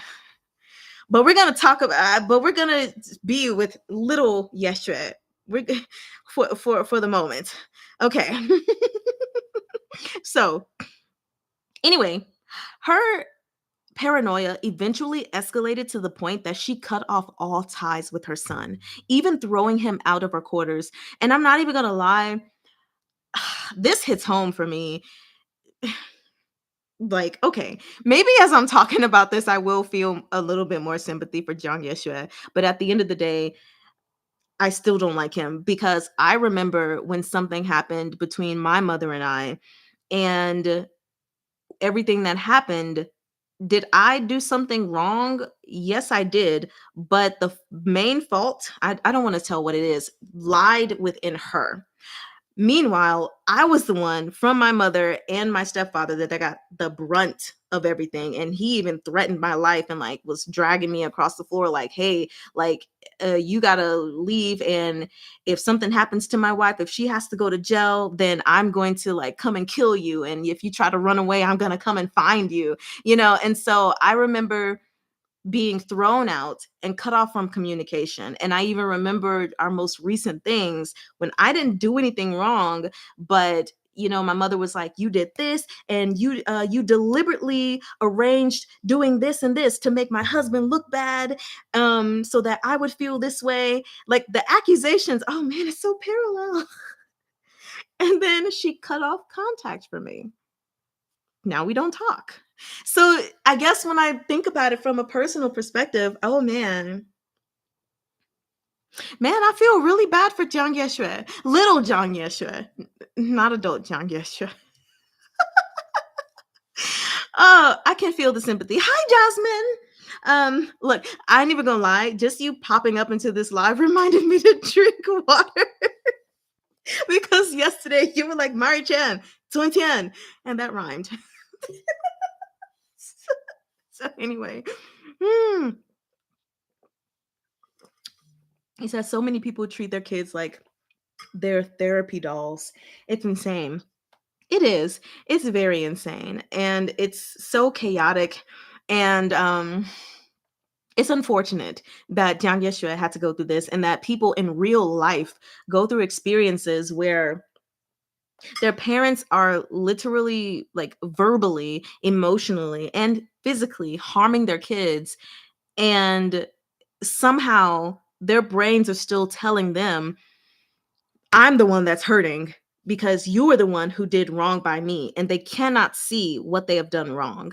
And again, for some people, they're just they're just bad people. For other people, they have a narcissistic disorder, but it's not an excuse whatsoever, because you're harming people, So, gosh, I'm sorry, little young Yeshua. So she throws him out of the quarters, stops talking to him and everything. And he's like, Mujong Chuyi, can I come live with you? And Mujong Chuyi is looking around his own place and seeing Jiang Yeshua's stuff everywhere and like, why are you even asking? Like, you basically live here, bro. Isn't it too late to ask? Which I thought was so funny. So then we have their bond grow even closer from this because they're spending more and more time with each other as they're doing the artificing and sharing their passion and everything. And for the first time, Jiang Yeshe feels seen. He feels valued. He feels safe. When did his mother ever say anything about his work? That wasn't mentioned at all. Like, oh my gosh, Yeshua, look at your little doll. It's so beautiful. No, it's just like, we need to become the main shebang in the Yue clan. And so he felt genuine affection in this moment, which planted the seed of infatuation, which later bloomed. He admired Mujong Chuyi for his calmness, for his quiet dignity, and just all of that. And then one night, seeing him sleeping under the lamplight, he was like, oh, I think I have feelings for him. I'm going to kiss him. Why am I thinking about kissing him? Hold on. I can't think this way, but I really do. So there was that. And then he even thinks about like their names, because of course some of it, the story were in the past, and then some of it were in the present, and Jiang Yeshui is talking about it. But their names are mentioned, Yue Chenqing versus Jiang Yeshui, which if you guys remember, Yue Chenqing is bright morning. Compared to his name, Jiang Yeshui means evening snow. And so it's just kind of like, well, why? Why are our names like that? So bright morning obviously is like a representation of light and life and warmth and kindness and happiness and joy and all that stuff. Meanwhile, evening snow could be seen as, like this silence, cold isolation, and yearning for something beautiful. But it's just unfortunate because to me, evening snow is a beautiful name. I mean, when evening comes, rest comes. Restoration, recuperation, because it's when the work is done, we finally get to relax, to calm our minds, to be at ease, to relax our bodies, and snow is beautiful when it's just like, even especially like when it's pure white, when it's not dirtied by the mud and everything like that, it's very beautiful. And it's very solid, and or if it's like the softer kind, when you pick it up, it just kind of flakes and melts in your hands. And that's something very nice and beautiful that, it's just is what it is. But anyway, so then we have this, I guess that chapter ended by letting us know basically that the peace in the Yue Manor was about to change because Muzhong Huang died. And this marks the beginning of a new period of unrest and emotional decay. And just everything wrong. So we move on to, oh, hold on. Freya says, Chang'eng from Shapolang did the being insane about your father figure sane, more sane. I can't read. Chang'eng from Shapolang did the being insane about your father figure way more sane than Jiang Yeshui. Yes. But it depends on how others might see it. You're talking, I'm guessing like on the meaning of names and everything. Absolutely. Yeah. So then we move to chapter 172. An accident of love brings an end to fate. Okay, yes. It does depend on how you see it. I wish he could see it the way I saw it, because I think his name is cool. But, it is what it is. So, still 23 years in the past or so, or around that period of time. So after Muzhong Huang's death, things change for Muzhong Chuyi and Jiang Yeshui.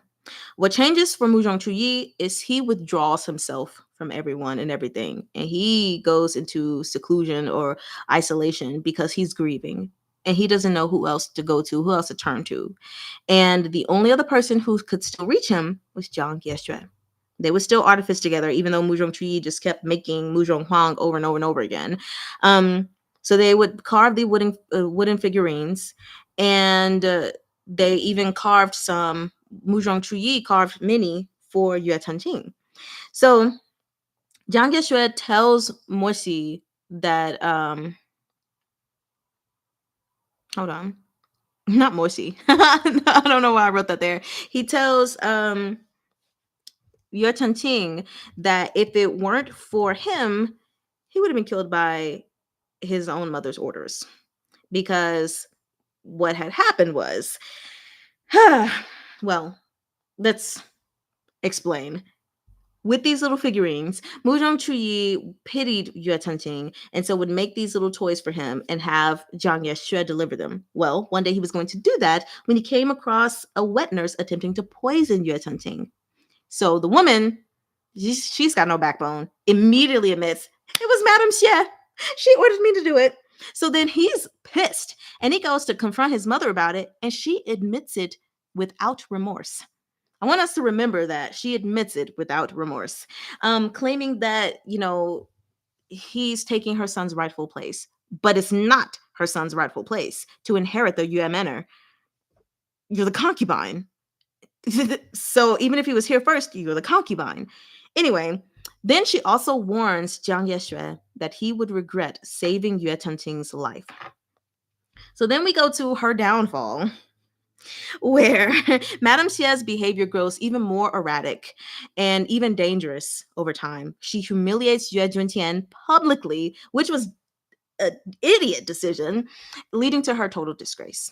And then her mental state deteriorates to the point that she even tries to kill her own son at some point. And soon after, she commits suicide wearing the robes that are reserved for the lady of the house. And she writes in her final note blasphemous words, if you will, claiming that she is the true, woman of the house of the Yue family, and that her son is the real heir and all that hoopla. And this last act is what completely tarnishes Yue Juntian's view of Jiang Yeshui. So even in her death, she still managed to hurt her son, because he went from being indifferent to to Jiang Yeshui, to associating him with her madness. Like, even in death, when you could have just committed suicide and that be the end of it, but you had to pull one last thing out of your butthole that sealed your son's fate concerning the family. Man, let's keep going. Then we have this rift between the father and son. So despite, his mother's craziness and whatnot, Jiang Yeshui does not have any resentment toward Yue Chengqing. At this point, he doesn't have resentment toward anyone. In fact, concerning Yue Chengqing, he thinks he's lovable and adorable, right? But as Yue Chengqing grows, Yue Juntian begins to favor him even more heavily, displaying it even more. And he starts taking away everything that belonged to Yue Chengqing, to Jiang Yeshui, to give it to Yue Chengqing, like even down to his artificing tools. He's like, oh, you're the older brother.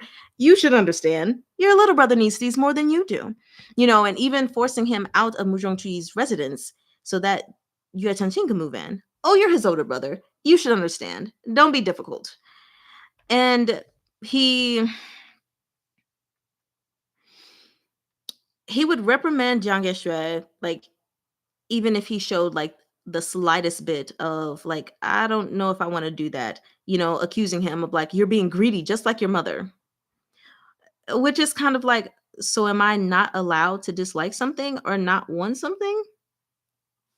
Okay. Let's see. Meat Bun, Shop Along, I feel went more into POVs than Meat Bun. And then you said Meat Bun, though, like you said before, explains circumstances well. She does explain circumstances very, very well. What a way to ensure your kid is thoroughly screwed over, like a curse. Yeah, you essentially cursed your son. So, where was I? Oh, yes. So his father accuses him of being greedy like his mother. Meanwhile, you've taken everything from him, and this is just the one thing that he's finally like, no, like, let me stay here. Okay, so then what does he decide to do? He decides to beat him violently with a holy weapon. Of course, they got into a fight, but he's the little son, so he didn't really put up much of a fight. And this was far too severe of a punishment for one's own child. Okay, so Muzhong Chuyi intervened and he stopped Yue Juntian, and he's like, touch my nephew again, and I'm gonna make your life difficult. Which I was like, okay, Muzhong Chuyi. So anyway, he goes and bandages him up and everything. He's like, are you okay? Does it hurt? And in this intimate, and I mean like regular intimacy moment, Jiang Yeshui, he's just overwhelmed with feelings of love, gratitude, grief, whatever you want to call it. And he impulsively kisses Muzhong Chuyi, which totally ends everything. This is the downfall, because Muzhong Chuyi then recoils in shock and leaves. And from then on, he never wants anything to do with Jiang Yeshui ever again. Which is like the final straw. This is the straw that broke the camel's back. This is the drop of water that caused a flood. Okay. Chapter 173. A gentleman no longer. After this kiss, yes, complete rejection. Like there was no room for misinterpretation in that. It was like, you kissed me? Runs away. We are no longer talking ever again. I think that's pretty clear. Yes, your bestie kissing you. Nothing can burn friendship more. Yeah. It's like, I only saw you as a bestie. Now that you've done this, you kind of ruined everything.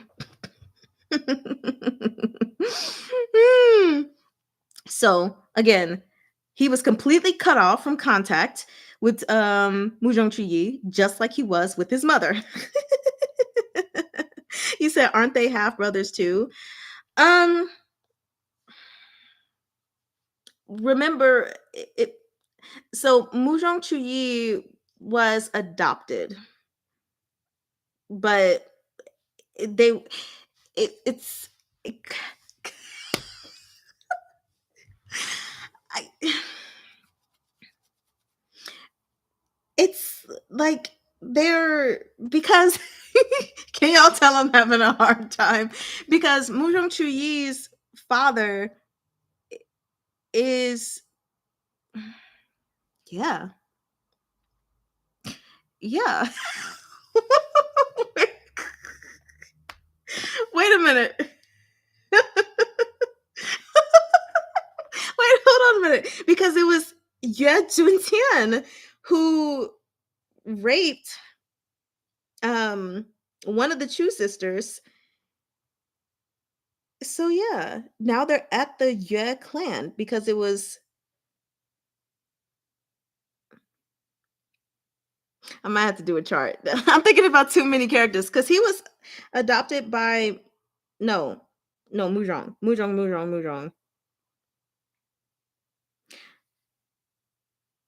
Let me read these comments. Chuyi was adopted by Muzhong Huang. Yes, adopted by Muzhong Huang, but she married into the Yue manor. Uh, but his mother was violated by Yue Juntian. I never thought about how cyclical that was. Wait a minute.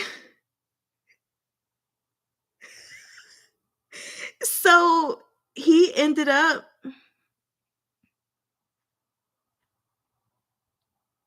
dang.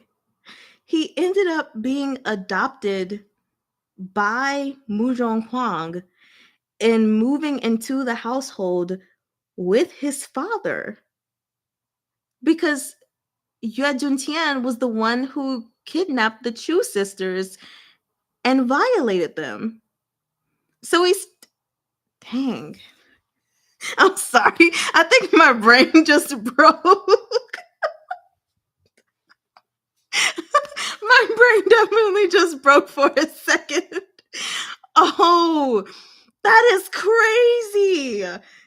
So yes, technically they are all brothers because they share the same father.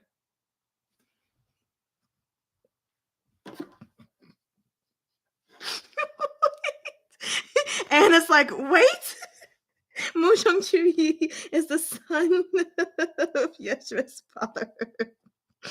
Hmm. Oh my gosh. Okay. Anyway, who was the one that sent me into this little spiral? Because I'm gonna find you. Oh yeah, Utma, because you said, aren't they half brothers too? Thanks for breaking my brain for a second. Now I feel less confused. My brain has 3 hours of sleep. Wait, they are related. Mo Shen Yu, Jin Guang Yao, the return.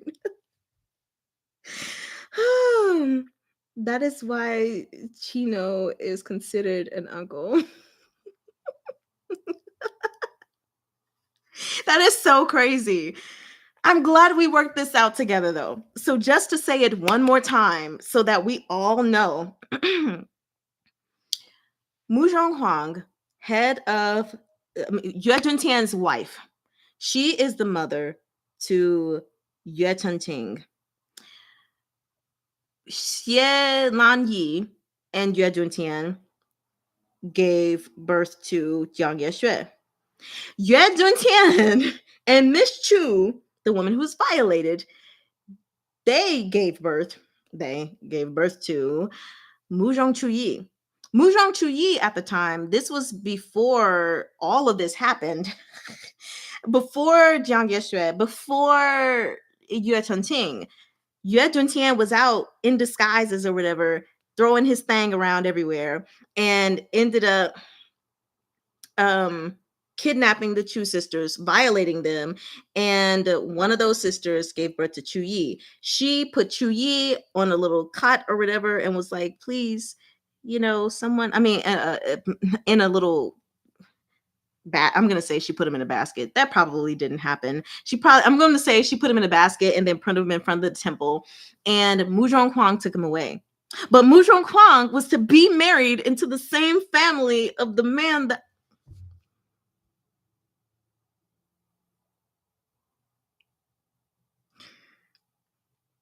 meat bun. This is awful. Well, thank you. And if it says meat bun, it's to blame. I literally was just like, why did you do this to me? You mean Chuyi? I figured that's what you meant, but I thought it was funny you were calling them Chino. So darn this family tree. So now we have that connection. So, like I said, I think I said in one of my videos, I was like, well, okay, Gumang doesn't have Muzhong Chuyi anymore, but I mean, he's got Yue Tunting by marriage design and stuff, but no, by like family for real. This is diabolical. But did Chuyi know? No, I think he wasn't thinking about it. He knew that Yue Juntian was the one who raped his mother, which caused him to be birthed. But I don't think he really thought so hard at the moment, like, oh, Yue Juntian's my father, Yue Chunting's father, and Jiang Yeshua's father. No, he was just like, vengeance is mine. So I don't think he was thinking too hard about it. Not that he didn't know. This reminds me of Greek mythology, and it's crazy because y'all help me. Yesterday and the day before, I just listened to all of Epic the Musical again. And I've also started listening to like Greek mythology, the history of Athena. And of course, they talked about Zeus. And I was like, so yes, when you say that, this so reminds me of Greek mythology right now because it's too crazy. This is too messy.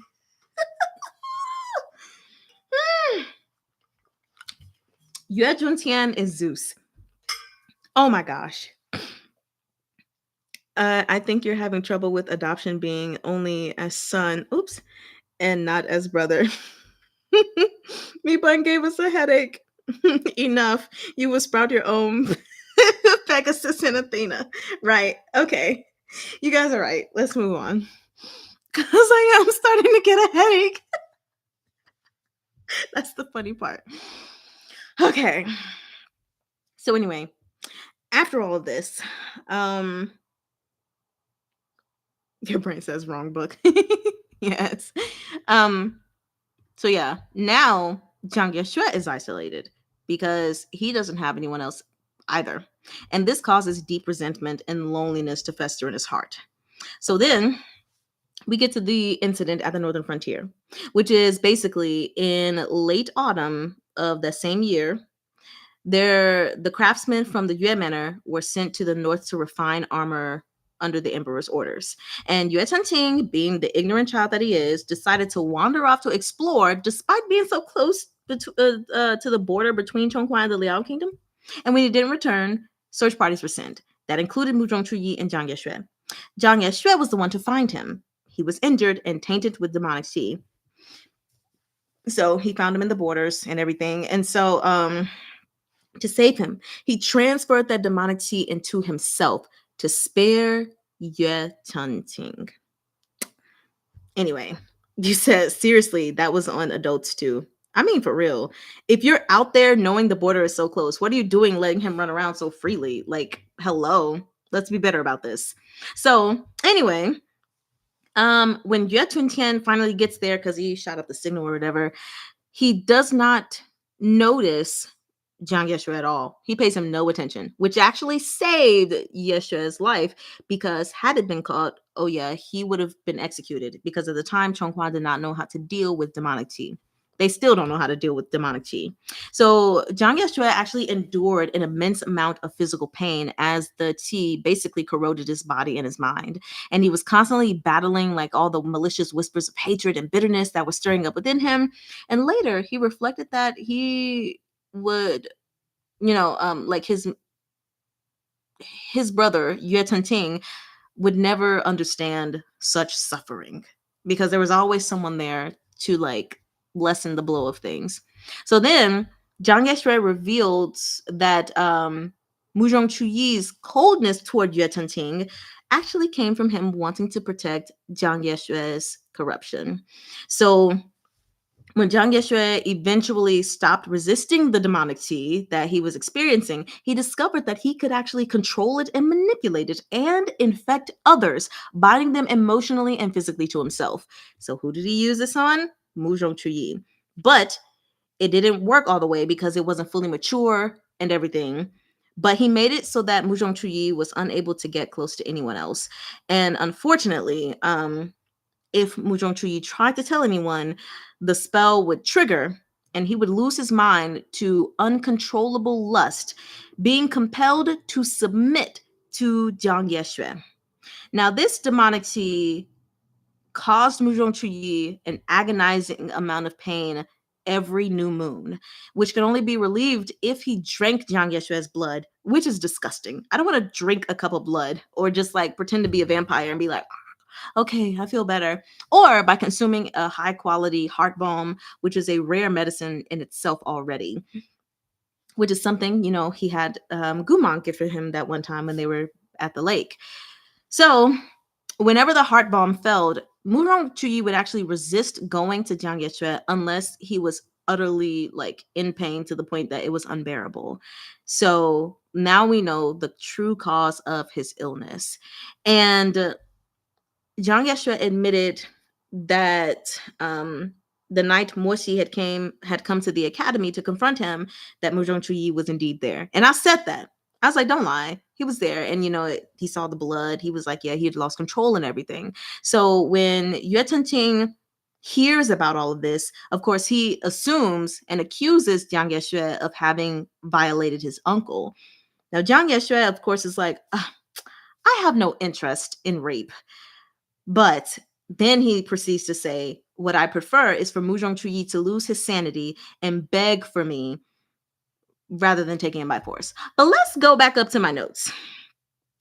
If Muzhong Chuyi was to tell anyone about what Jiang Yeshui did to him, then the spell would trigger and he would lose his mind to uncontrollable lust, compelled to submit to Jiang Yeshui. So he declared he had no interest in rape, but his words show still a form of violation, because that would be him going against his will. He's only submitting to something because you put a spell on him that would trigger him into that. I have no respect for you. Period. So maybe that's why I don't feel bad for his death, even after knowing his childhood and everything, because that was just sick. Let me see. Even Jiang and Zeus must not know how many kids they have by now. Oh yeah. Man, I keep looking at you Yi and thinking I'm looking at you wanting. Yes. Can't they break Chuyi's back like they did? What's with you wanting? You're attempting to save your uncle. Oh my gosh. You said in the end, this only backfired on Yeshua, seeing as it didn't go the way he wanted in the end. It sure didn't. It sure didn't. Yeah. Still insane, in my opinion, forcing him, Chuyi, to basically beg him to do it. Jiang Yeshua was wishing Stockholm Syndrome was real. Yeah. It's like you're saying you have no interest in rape. Meanwhile, you've put a spell on him that has this ability. I count that as rape. I mean, it didn't happen, fortunately, but if it had, that would be rape. And the fact that you can't see that, okay. So, you know, Jiang Geshe acknowledged that he had forbidden Muzhong Chuyi from forming attachments, ensuring his dependence and isolation and everything, which is just really, really sad. Right. And when Yue Chenqing called him insane, Jiang Geshe agreed without shame. The reason why I said I wanted y'all to remember that is because when Jiang Geshe called his mother, I'm sorry, I'm trying to go back to it exactly. Wet nurse. There we are. Yeah. When he confronts his mother about the wet nurse attempting to poison him, his mother confessed and she admitted it without remorse. So both of y'all are just, when someone sees that y'all are doing something, both of y'all are just like, yep, I'm insane. Yep, I did that. It's cool. Whatever. And then he goes on to say that there are far worse evils in the world. And I hate that as an excuse. It's kind of like, when someone experiences something bad and then someone else says, well, it could be worse. I like the way my husband said it to me one time when I was working on my book and I was writing. And he was like, ignorant people say it could be worse. Yes, it could be worse. It could always be worse.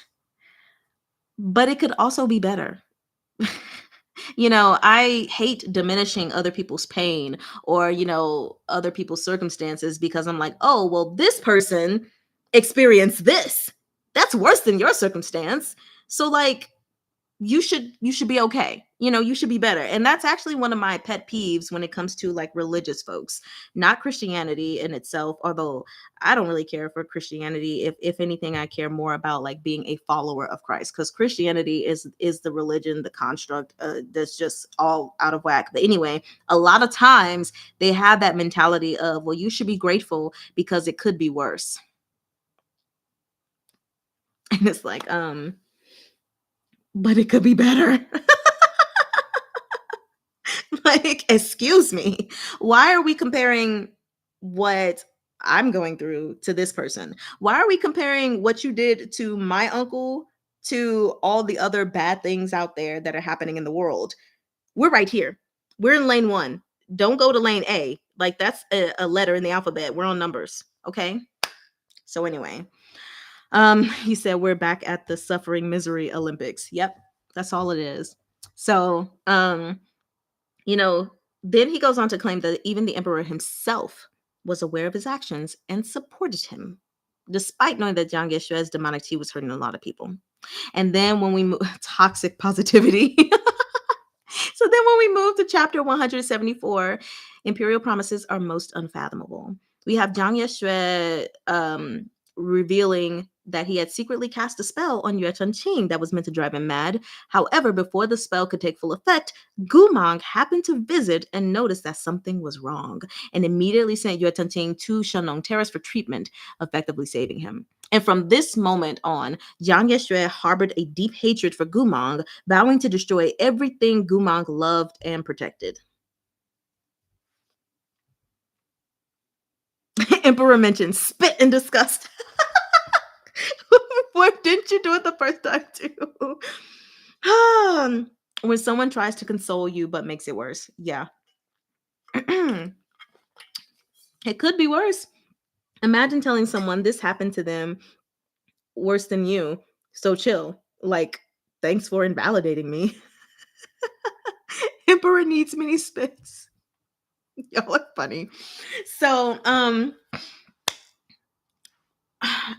have a major problem because Gumang, you guys have fought beside each other. Gumang has been nothing but kind to you. When the whole world shunned you, who was there right by your side? Gumang. Gumang. And yet, he did something that unknowingly set back your plans. He didn't know about this, although he wouldn't have been for it, even if he did know. But just because he did the thing a normal, good, kind person like himself would do, now you just want to tear his life completely apart?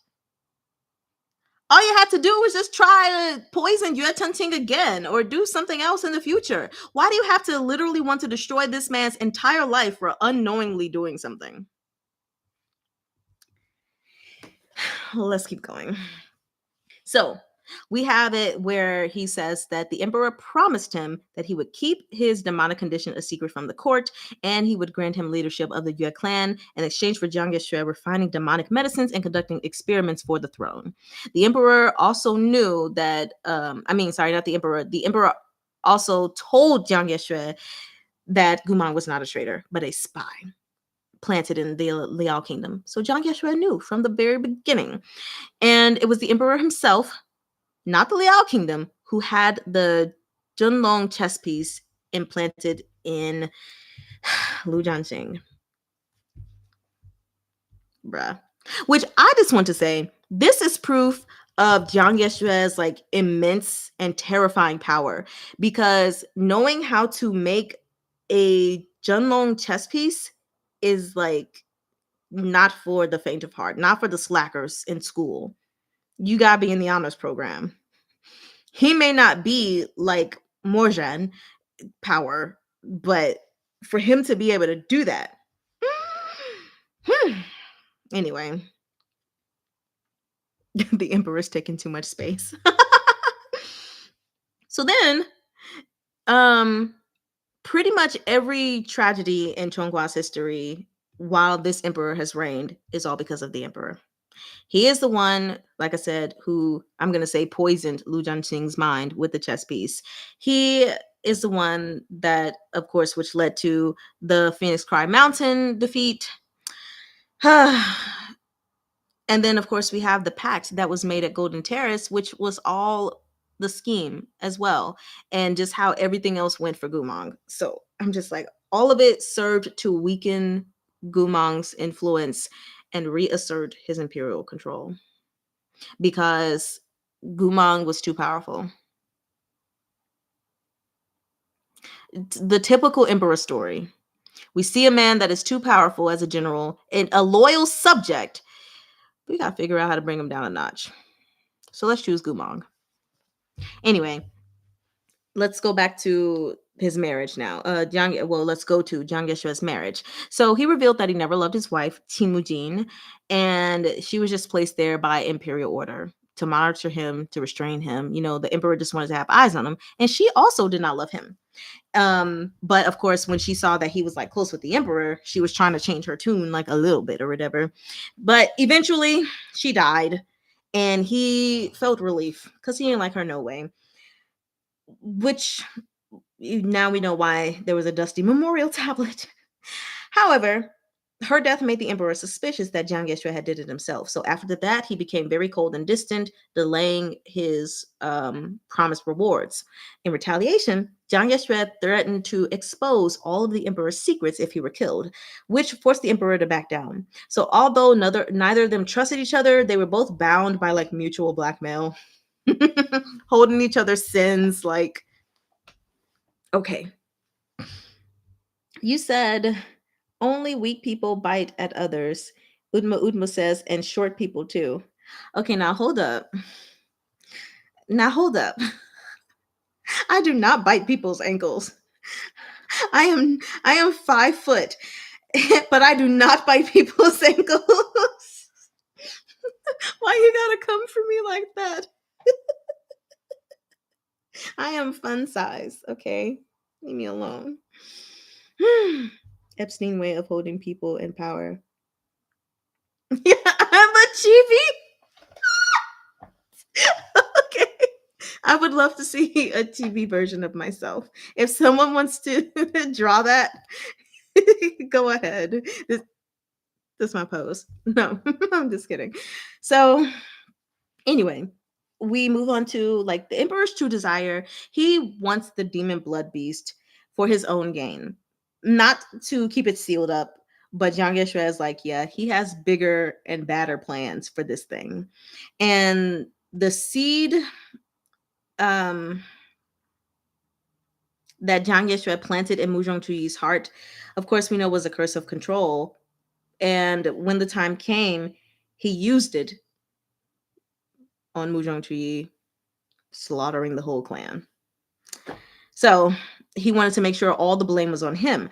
And he planned to leverage this chaos, threatening the emperor and everything until the emperor would give him Mu Zhongchuyi in secret. And then he'd just have him imprisoned in the manor, hidden from the outside world, which is crazy. This guy is sick. Okay, like this is why I don't care anymore. We've read his history when he was a child, and I can relate to it.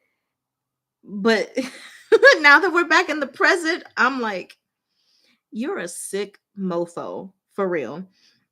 So, of course, we get to chapter 175. If that year could have been eternal, screw that year. But anyway, before Jiang Yeshui could kill Yue Chengqing, because he was about to, a bamboo warrior intervened, blocking his attack. And we see that little Chengqing had managed to summon all of Mu Zhongchuyi's bamboo warriors. Because Mu Zhongchuyi was unconscious, the power naturally answered to Yue Chengqing. So determined to like end this thing, Yue Chengqing rushes over to the blood pool, intending to sacrifice himself to defeat Jiang Yeshui to defeat himself, to defeat Jiang Yeshui. But before he could do that, Lanar, under Jiang Yeshui's control and Yue Chengqing not being as quick-witted and on the battlefield and stuff, I suppose, was able to stop him. And then Jiang Yeshui shattered Yue Chengqing's spiritual core, seizing full command of the ghost soldiers, because then the power shifted to him. But unexpectedly, I feel like I was a pastor just then doing that. But on the third day, Jesus got up and he rose. Unexpectedly, Mu Zhongchuyi gained consciousness and rose to his feet. And he reclaimed control of the soldiers from Jiang Yeshui. I'm sure the ghost soldiers were probably confused. They were like, okay, trees are masked. Oh no, okay. Yet oh no, sorry. Jiang Yeshui. No, Mu Zhong trees again. Okay. Who are we listening to?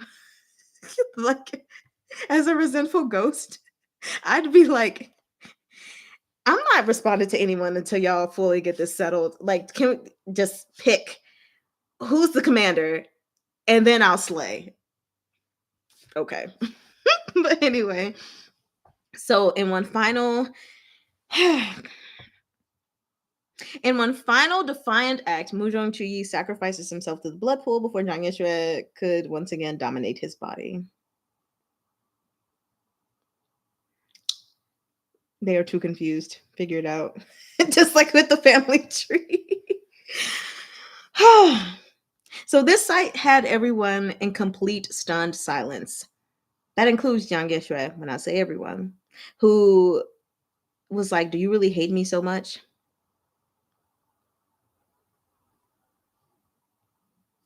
Okay. Then we have the end of Yuejunting. I can't speak. I'm like my brain is now going away. So the end of Jiang Yeshui has him being consumed by the blood pool that Wuzhong Chuyi was able to and all that. Okay, let me get myself together so I can speak properly, y'all. Jiang Yeshui was so shocked by Muzhong Chuyi jumping into the blood pool that like he didn't do anything else. So when the blood pool surged toward him, he just stayed there. And then he was completely consumed and destroyed by it. That was the end of him. Then we have Yue Tenting. No, we still have Moshi lying on the ground and capable of moving, first off. And then we have Yue Tenting who's crying out, like, please come back. Please, please, please.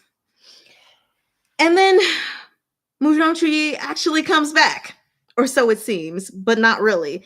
It's his spirit, essentially, that has emerged, radiant and serene and divine, and like, please be a solid body. Um, but he is able to share a final tender moment with Yue Ting, and he pats him on the head, and he's like, "Take care of yourself. You're not only the head of the Yue clan, you are also my nephew." And I'm sorry I couldn't share tender moments with you. I was a bad uncle. And Yue Ting was like, "No, you were the best. Like, it was me who was tripping." So anyway, they have that moment. And then he goes to Moshi. Muzhong Chuyi goes to Moshi and gives him his final blessing, if you will, because the man needed a blessing. He was just on the ground, like, um, and he transfers the last of his strength, which was quickly going, his spiritual strength, to Moshi so that he can get out of the paralysis and the demonic tea that was within him. And of course, he's like, "Please don't tell Gumong that we are cousins." Meanwhile, Moshi had already told him, just omitting Muzhong Chuyi's name. And then he apologizes. He's like, "Please, like, I'm sorry. Tell him I'm sorry that I won't get a chance to meet him in this life. I guess we weren't fated." So the chapter closes with Mudonchi's spirit fading, which is a bitter end, essentially, to the Yue clan. Because literally all there is left of the Yue clan is one freaking person.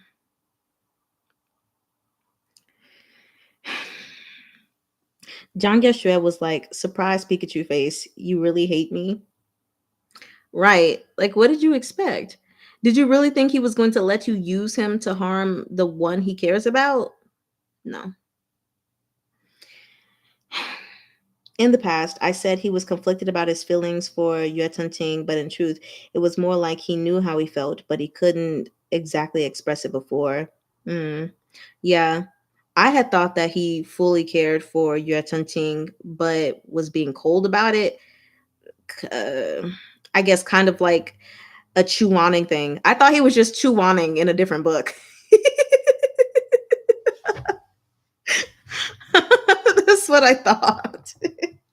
So now we know he was Chuaning, but not Chuaning. He was Chuaning in the sense that he acted cold towards someone he cared for, but it wasn't because that's just how he was. It's because of every jacked up thing that Jiang Yeshui had done. Complete Chuaning image. Right? Jiang Yeshui be like, "Creates hell on earth. You hate me? Chu Yi." It's the skull for me because it's like dead. And he is dead. Okay, moving on to chapter 176, entitled Muzhong Chuyi. So Gumang is anticipating. He is waiting at the window. He is like a little dog waiting at the window or the door for their owner to show up, like, "Where are you at?" And he's uncharacteristically excited because, of course, with all of the trauma that he has suffered, now he's been reduced to not really having emotions. But he has this emotion of being eager to meet his newfound brother, you know, his uncle, or I mean cousin. Ugh. So Moishi returns without the breakfast that he ate earlier that day, and then had a breakfast packed for Gumong. So what has Gumong eaten the entire day? No idea, but I guess that's not important. So he returns and he's covered in blood and he's just got this whole air of grief.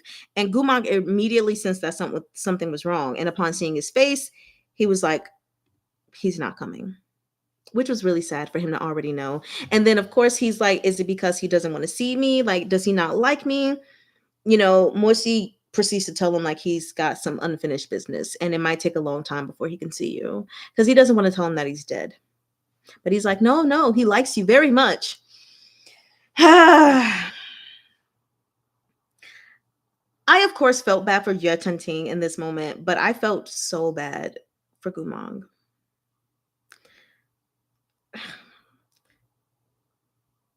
I'm not going to talk about this because I don't feel like crying again.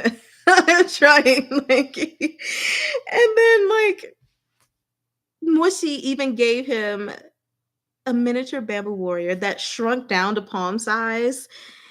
And this was like a little memento of Muzhong Chuyi. And of course, Gumong accepted it, unaware of like the true significance of it. Um, it was all that he would have of Muzhong Chuyi. And inwardly, Moishi realizes that everyone, Gumong, himself, Muzhong Chuyi, that they had all been pawns of the emperor's schemes. Even Jiang Yeshui was a pawn, and he said it. He was just like, I just knew what the emperor was on, and I didn't mind being a pawn as long as he did what I wanted him to do. So but he was just like, both he and Gumong had sacrificed everything only to be wielded as blades by a ruler without compassion. And so of course they returned to the capital with Muzhong Chuyi's coffin. The royal court tried to cover up the whole massacre and everything, but bad news spreads faster than good news. So, of course, everyone found out. And meanwhile, the tensions with the Liao kingdom are intensifying, and there's panic growing amongst the nobles who care for their own preservation.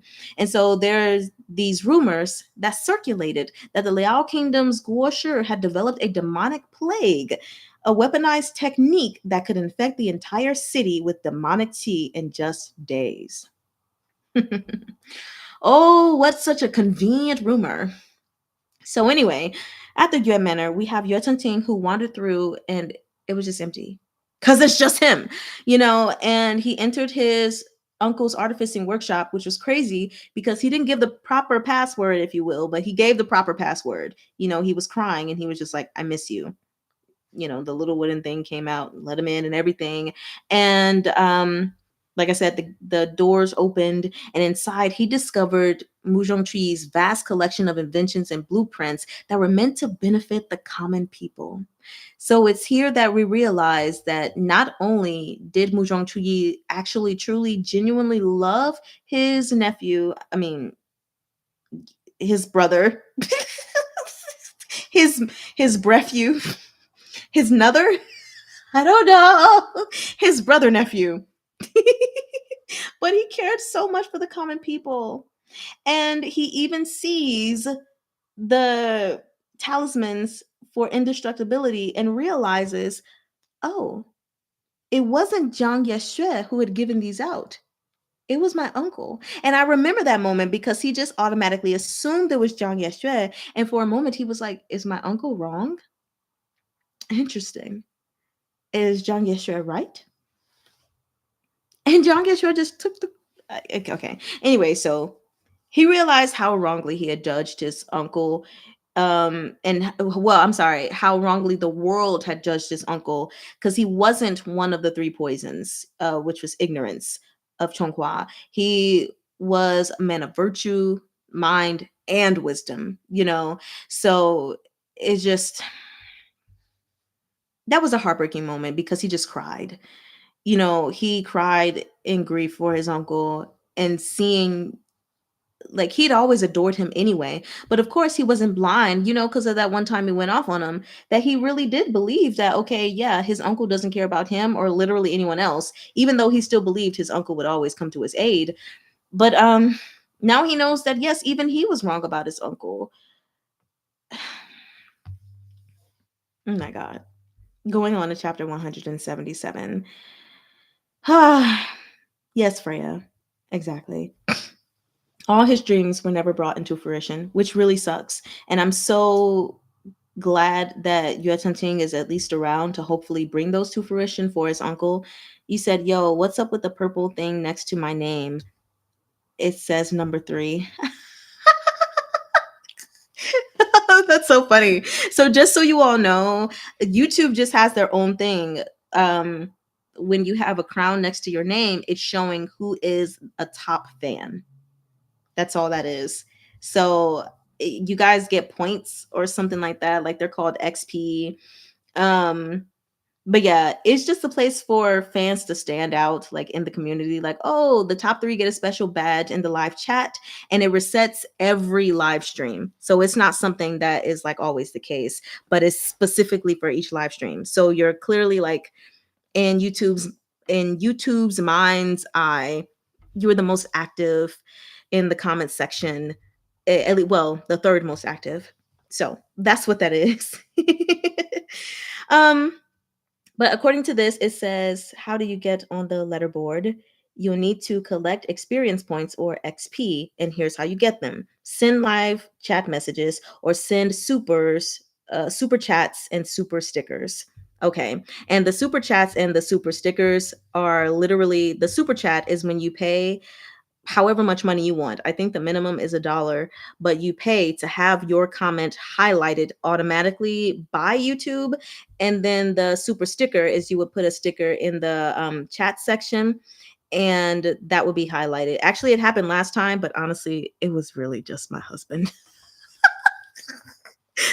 on one of my profiles, which is why when I saw it, I was just kind of like, but then I was like, well, that's cute. I was like, okay, thanks.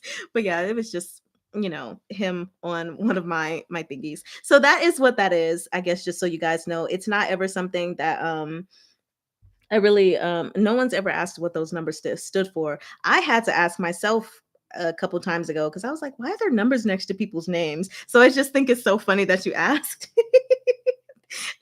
Anne says, darn, I talk too much then. The chattiest people get crowned and the person oh gosh, but yes, the point of it is to be like those live streams where like people are playing games and stuff like that. And basically when you're sending like certain messages and stuff like that, or sending money to the person playing the game or doing the live stream, that they should openly acknowledge you and be like, oh my gosh, thank you, or highlight your comment to say something about it, stuff like that. So that's all that it is. Talking too much, me, never. Well, Freya is the winner this time around, and then next is Anne, and then Udma. So go you three. Here is your reward, a heart. So when we go to chapter 177, Muzhong Lian attends the banquet. Wait, did I skip some stuff? Oh no, I didn't. Um we have the day after Muzhong Chuyi's funeral, a massive winged creature resembling a chimera flew over Chonghua and did what? Exactly what the rumor said. The city fell ill. People were infected with demonic tea, and Shannon Terrace, they confirmed this. There were no medication, there was no cleansing that could cure it, and many people went mad with agony, and many people also died from it. So even Gumang was infected, but he has great willpower. We've seen that throughout this entire thing. His willpower held the plague at bay. So you know then we have, as this epidemic is spreading, the Liao kingdom advanced toward Chonghua's borders, and within the imperial city the officials are divided. Some of them want to fortify defenses, others want to push to meet the enemy head on, and then there are those who want to completely abandon the city.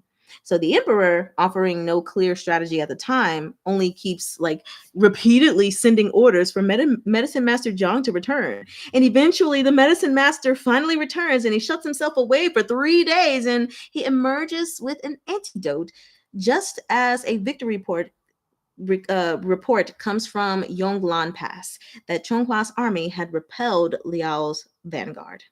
So, To celebrate this victory, decide they're going to distribute an antidote and discuss strategy, and the emperor called for a grand banquet. So Morsi and Gumang, of course, attended, even though Morsi would rather not have. Gumang wore a mask as always, and he's carrying his brocade pouch and his tiny bamboo warrior. And these are the only two things that he now, at first it was the pouch, but now it's also the bamboo warrior. The only two things that he constantly is tinkering with, like he really cares for them. And of course, we still don't know who the brocade pouch is from. And it annoys the hell out of Morsi, but he leaves it alone because Gumang doesn't remember and he feels bad for not remembering. Um, so anyway, all that's in it is a single white cowrie shell. So it became clear. Actually, this is where I got confused for a second because it said that Morsi. It became clear to him that Muzhong Lian was Gumang's elder brother, but earlier I thought it was made clear that Gumang was an elder brother because his mother was crying. He's terrified of being a big brother. But then even later in this same volume, we have him calling Muzhong Lian Shudi, which don't get me wrong, Shudi is Marshall brother, so he could be older in Marshall's stance, I suppose, but I would doubt this. So I'm like, is he the elder brother or the younger brother?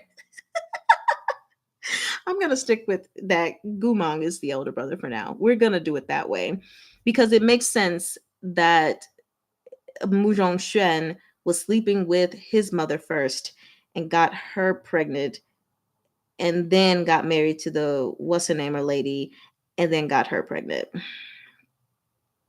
Whatever.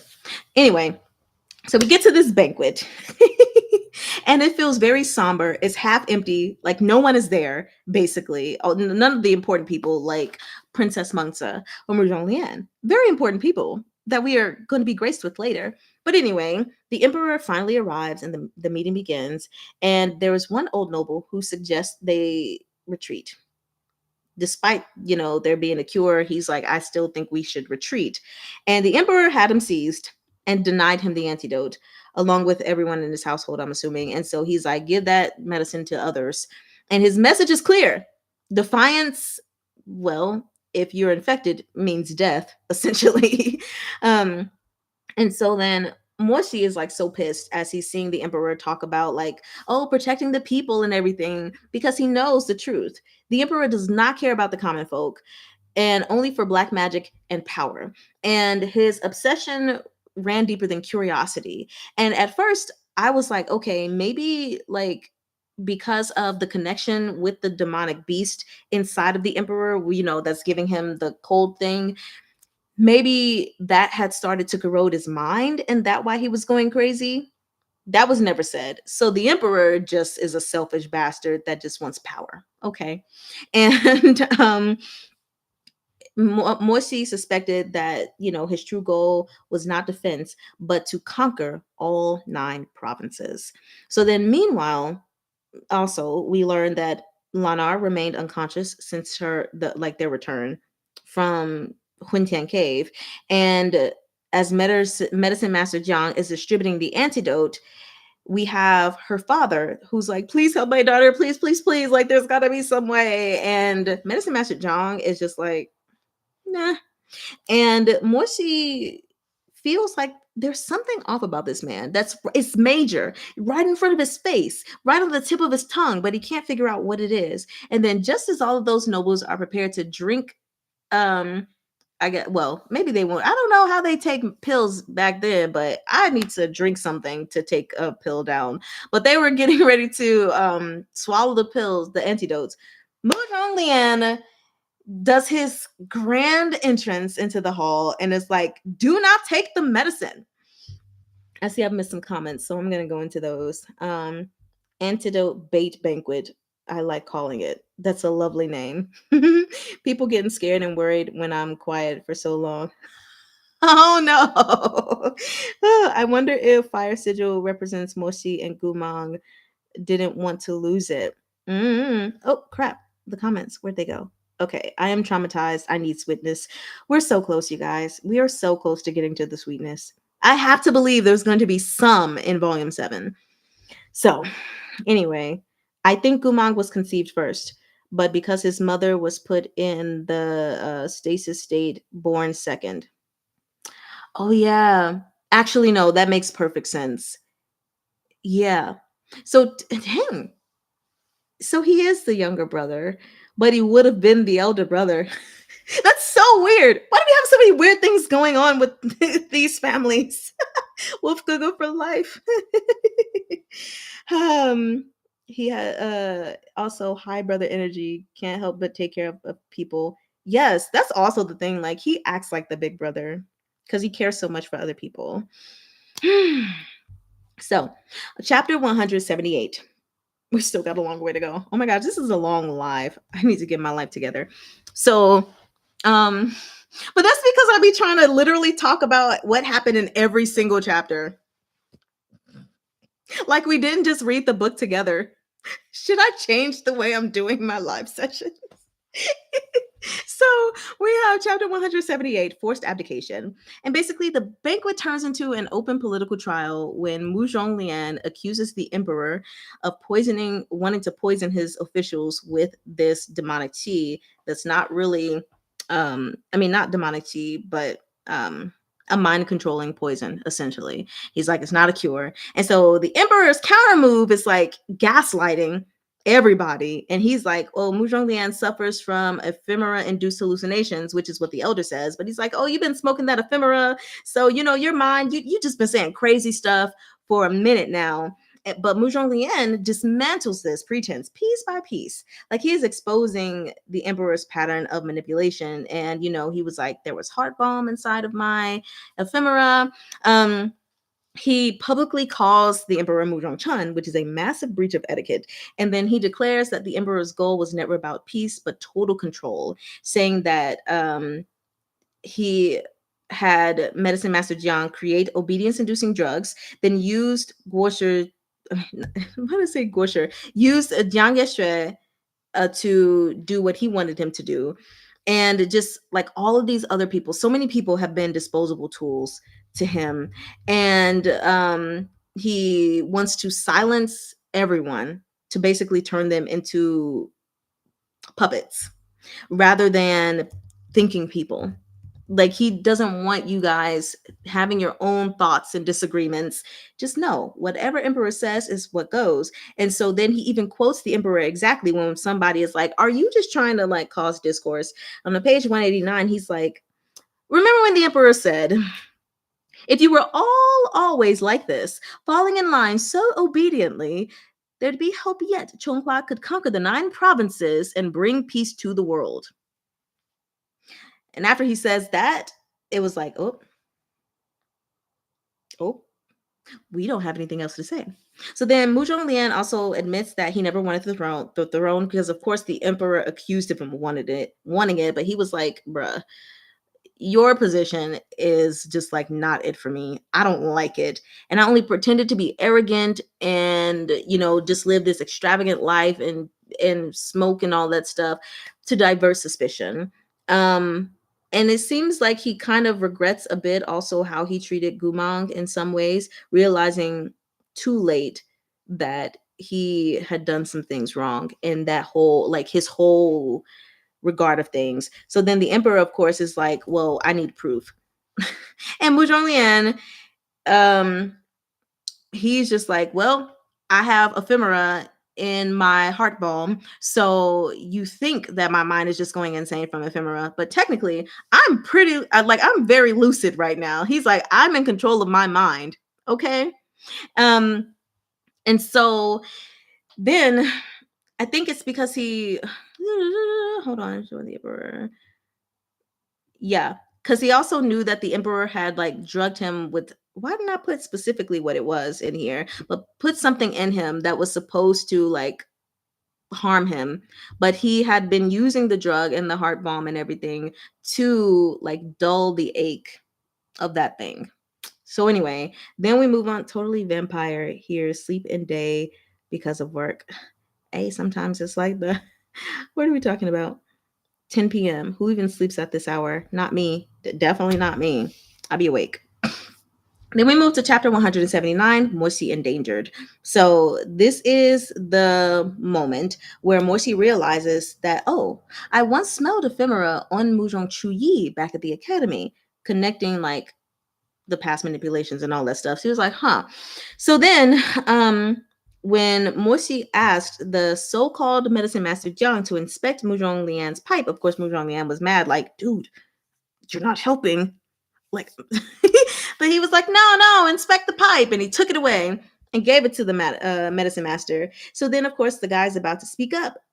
And we all know Medicine Master Jiang has night blindness in his left eye. And Morsi's exposes him as an imposter, not the real Jiang Fuli. And so he pressed with a question that only the medicine master would know, but he didn't remember. So then all the other nobles started doing the same thing. They're like, hey, you should only you know this, answer it. And he's not able to answer any of that. And like he's unable to take all the badgering. And what does he do? He transforms into that same demonic chimera that had caused the earlier plague, where there was a rumor that it was the Liao kingdom that had created some kind of technique to spread it. I'm sure that rumor was deliberately put out there by His Imperial Majesty.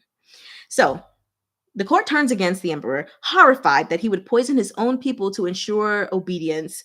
And even those loyal to him, like, hesitate. They were like, okay, what's going on? But then the emperor, releases the demon blood beast for real and Jingtan to slaughter the dissenters and everything. And even one of the nobles was like, even the Liao kingdom does not hurt their own.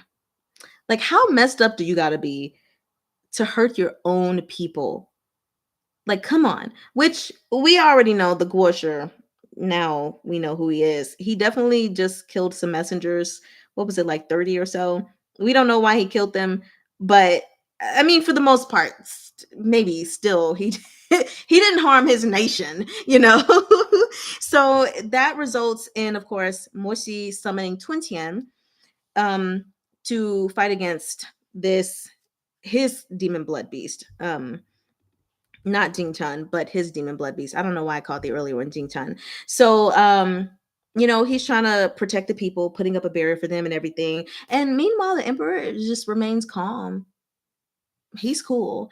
And then so he reveals that 10 years ago, he had implanted a puppet pill inside of Morsi's heart. And it was a creation that came from the flower of eightfold sorrows. And once it activated, he would have absolute control over Morsi's body and will. And then he says, puppet pill activate, because he is ready to take over Morsi, which is terrifying for everybody else because it's Morsi. It's Twin Tian. Twin Tian mentioned everyone hydrate. Yes. So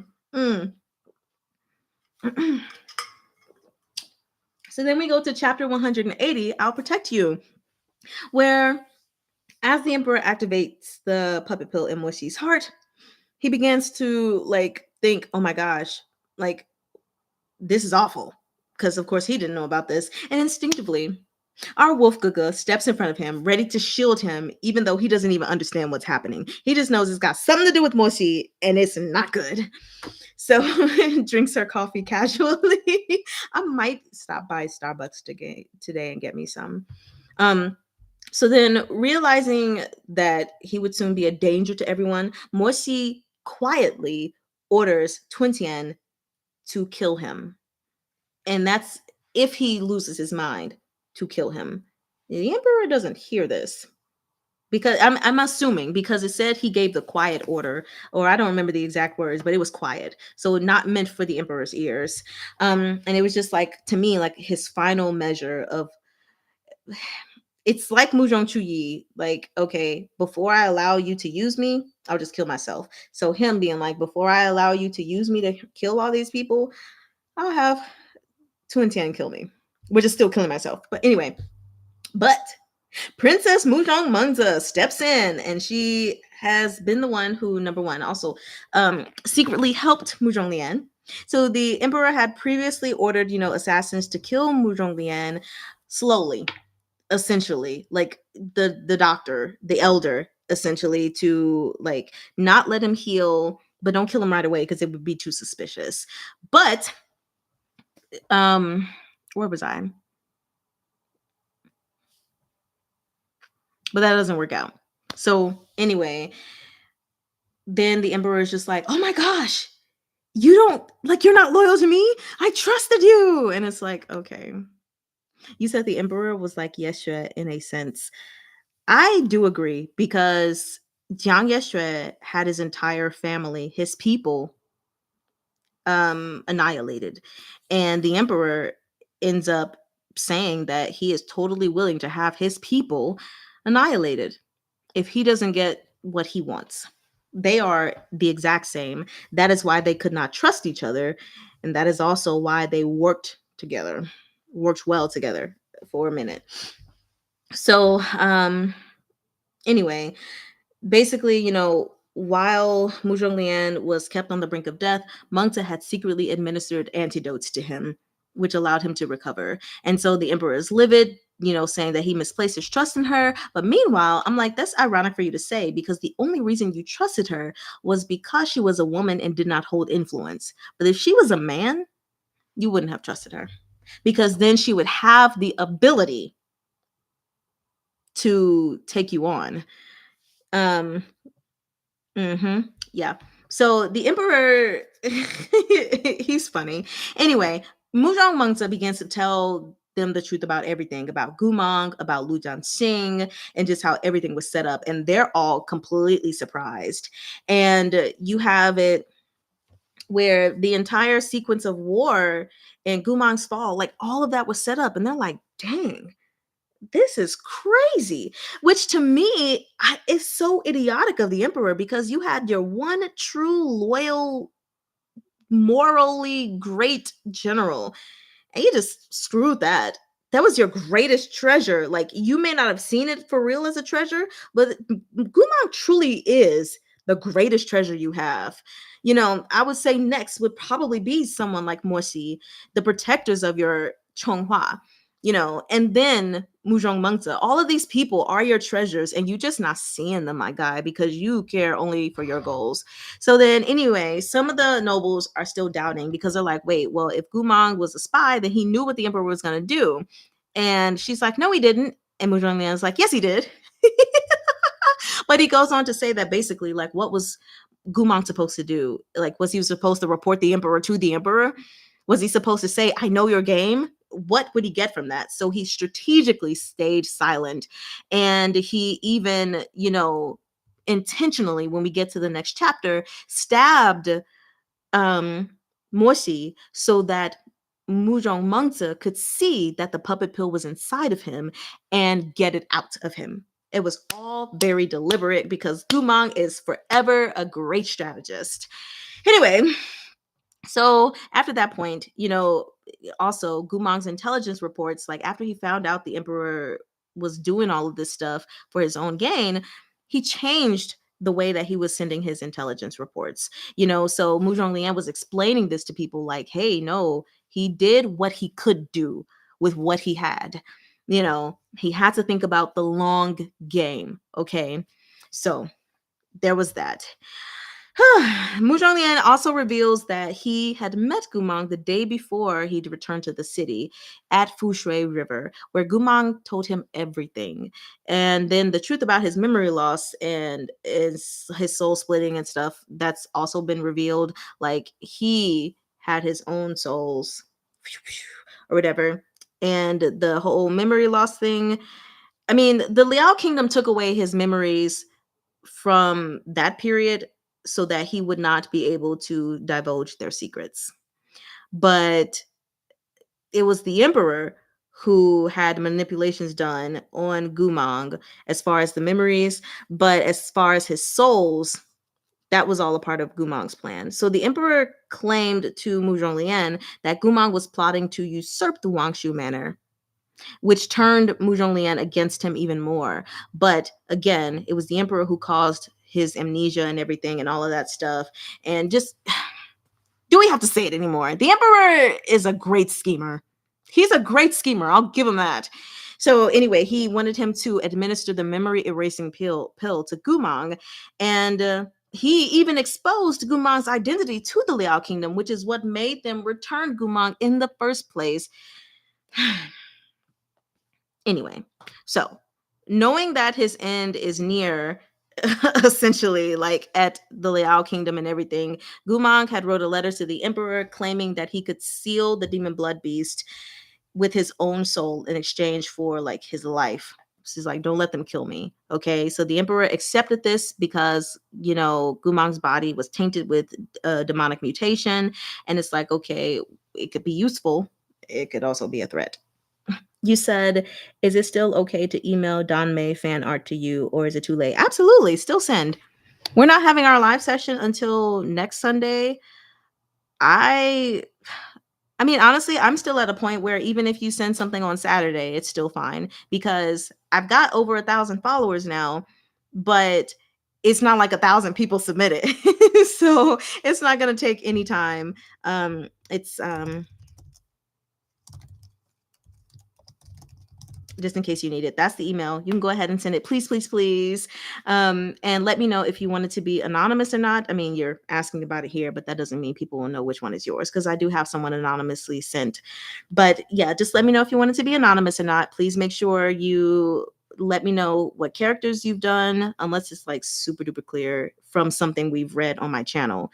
But if it's outside of my channel, then please say the characters just in case it's a Dame I haven't read. And then what else? If you have Instagram or Facebook, whatever social media you use, if you don't want to be anonymous, put it.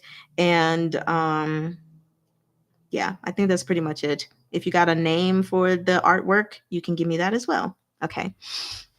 So then let's continue. So then we get to the soul boxes. So Gumang had given Mu Zhonglian 2 boxes, right? One of them was the soul box of the demon blood beast, sealed beyond the emperor's reach. It was locked. And the other one, he said it was the key, a mysterious item that Gumang told him to protect and never trust the emperor too much. Okay, don't give this box to him. Don't trust the emperor. Mu Zhonglian did not believe him and everything. And of course, he admits that he regrets that he destroyed the the key long ago. He was like, darn it. Perhaps I mean, because he didn't realize what it truly was. He didn't believe Gumang. We later found out that's not the truth. But anyway, chapter 182, Insanity. The Emperor commands to unseal, and then the Golden Terrace ignites into spiritual flames, and Gumang's soul box floats midair. Yay. And it causes Gumang intense spiritual backlash. But Mungsa says that it's just like conflicting right now, but it's not causing like eternal damage or anything like that. So the emperor declares that he will destroy the 9 provinces rather than surrender and become a slave. No one said anything about a slave. You would just be killed. Okay, that's it. But anyway, he does that and he manifests like a phoenix-like form, kind of like when Gumang did his lone wolf thing. His entire body was engulfed in fire and he rises into the air, and there's this all-out war within Chonghua that forms. And so Tuntian is clashing with the demon blood beast, this little chimera wannabe thingy. I die, you all die with me then. Pretty much. It's kind of like those scenarios when it's like, well, if I can't have you, no one can type scenario. That is exactly what it is. And so the loyal nobles, loyal to themselves, I say, those good, decent, loving nobles, I think I called them before, they turn on the emperor, of course, and everybody's defending Chonghua because it's like, okay, we gotta fight. Everybody is fighting. So yeah, it's pretty interesting. And let's see, the elder that was working with the emperor, of course he tried to escape, but Joe Hood was like, shing. I don't think so. And of course we find out that he intentionally made a weaker demon blood beast because of course he's like, I'm not a lackey of the emperor. I did what I had to do, but I also cut short a little bit. And then he kills the guy and licks the blood. Anyway, The emperor is racing toward the terrace, and he's intent on sacrificing himself to open this soul box. And so then in the next chapter, recovery, well, that's 183, the emperor's power is burning out. He's got like 15 minutes of power. And releasing the beast gave him like this surge of strength, but afterward, he is going to collapse. So reinforcements arrive as the battle intensifies. Like there's just fighting everywhere. And then there's this blinding strike of light that tears through the sky and breaks the protective barrier, like the protective barrier flames or whatever that Morsi had up, because the vow of calamity has activated. And it is punishing him, not for betraying the country, because he didn't, but for betraying the emperor. And I'm just like, come on, like, gods or thunder, wherever this is coming from. Can't you see why he's breaking half the vow? Like, why do we have to do this? But whatever. Anyway, because of that, he's definitely not able to get to the emperor. The emperor is able to crush the box, and that shatters Gumang's sealed soul. And his last words fade, as the demon blood beast power or whatever is like completely unbound and going back to the Liao kingdom. And his body pretty much goes like that. So then, in Gumang's final moments of consciousness, while he's trying to fight this vow of calamity, he sees a golden light from the broken soul box, and it turns out to be a young Gumang that eventually goes over to him before his lights go out. And then 7 days later, he wakes up in the healer pavilion, basically, and Princess Mengta is giving him an update. Like, the emperor is gone. Yes. The demon blood beast is unsealed. Yes. It flew back to the Liao kingdom. Yes. The Guosher will be emerging from seclusion soon. Yue Chengqing is teaching the healers to operate the bamboo warriors, and Mu Zhonglian commands the main army. Like, just everybody is what, I'm sorry, not everybody, but it's what Morsi thinks, that he's like taking care of everybody. So then she's like, no, you're awake now. So you can take care of the Scarlet Plumed Battalion. And great news, but like, I'm very reluctant to tell you this news. Gumang has fully recovered his memories. His name has been cleared, and now he is going to be the commander of the Northern Frontier Army. And this is not good. Like, not in Morsi's mind's eye at all. Anyway, that's why you need morality clause on both sides of the contract, gentlemen. I feel like he'd think they'd make him a slave because that's what he would do. Yes, exactly. And that is something that was said a lot in Thousand Autumns. I think it was, you judge people by your morals. Yeah. Like, you think that people would do this to you because this is exactly what you would do to people if the tables were turned. So then in chapter 184, your elder brother gives you the hero's ribbon. Woo, yes. So after the demon blood beast is gone and everything, Gumang's soul that, was presumably destroyed actually protectively stayed beside Morsi. And Muzhong Mengzi says that Muzhong Lian lied about destroying the key that was in the second box. He didn't trust Gumang, but he also didn't trust the emperor because he trusts no one. And that key was the ring.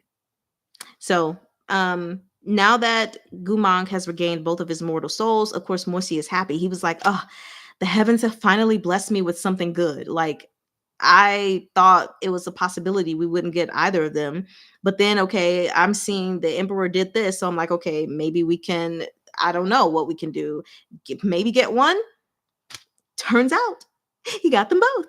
Anyway, Morsi arrives at the front lines where Gumang and Muzhong Lian are stationed. They're talking, and he's like, the waters have parted because he's Moses, and the soldiers are watching him quietly. Of course, there's one soldier that's like, welcome home, stepdad. They don't really say that part. General Moore. And then or did they say stepdad? I don't remember. And then, of course, Gumang himself greets him and smiles at him. And he's like, you're the last to arrive. And Morsi cries. And I think it's so great because he finally released like a happy emotion. He was happy to see his Gumang Gaga. And it was like, it doesn't even matter. All these other people, like no one was laughing at him anyway. But he was just so overcome with joy to finally see who he's been wanting to see for so long. And then he realizes like this is home. General Gu, General Mo, Muzhong Lian, the soldiers, they are all each other's family. And that's why I had titled this live as well, other than the whole hidden spider web or whatever, but I called it So He's Not Alone. And I didn't clarify who he was because no, General Gu is not alone. General Mo is not alone. Muzhong Lian is not alone. And he's deceased now, but even Muzhong Chuyi was not alone. They all had family, somewhere. And ah, it was a really heartwarming moment. Honestly, it was very, very nice. So it mentioned that his blue eyes are there to stay forever, but they are still shining bright and vivid anyway. So they're beautiful. It doesn't matter. They're on Gumon Guga, which automatically made them beautiful 6 volumes ago. So Muzhong Lian is like, hello, am I dead to you guys? And he presents their father's heroic ribbon to him. He's like, you deserve this, maybe more than I do, maybe. And Gumong accepts it. They have this little interesting, funny little brotherly moment between each other. And it's so cute. And I thought it was interesting that, well, not interesting, but I want to talk to you guys about it because Meat Bun had put that Gumong had already let go of the past. Right. So the reason I wanted to talk about this is because I know a lot of times when people are like reading or watching a TV show, someone will do something so bad that even when things come to a regular conclusion, they're like, oh, I still can't forgive so and so character or whatever. Like, we know all of the stuff that Muzhong Lian did to Gumong. In my personal opinion, I do not excuse anything Muzhong Chuyi did whatsoever. However, I do not hold any grudges against him. And here is why. Because Gumong let go of the past. To me, it's like if the person who was offended has let go, has forgiven, has moved on, why do I need to hold on to the grudge? So, like, nothing that Muzhong Lian did to him in the past is acceptable. But at the same time, since Gumong wants to move on, I am all for them having like a new relationship with each other. Probably still some teasing and like, a little bickering. But I'm ready for them to move forward because it's like, who else do we have? Like, who else do we have? Like, we have each other, which that's not always going to be the case. Like, well, who else do we have? We might as well just be family. But I think this is a scenario in which things can healthily move forward. And I think Muzhong Chuyi is doing his best. I mean, did I just say Muzhong Chuyi?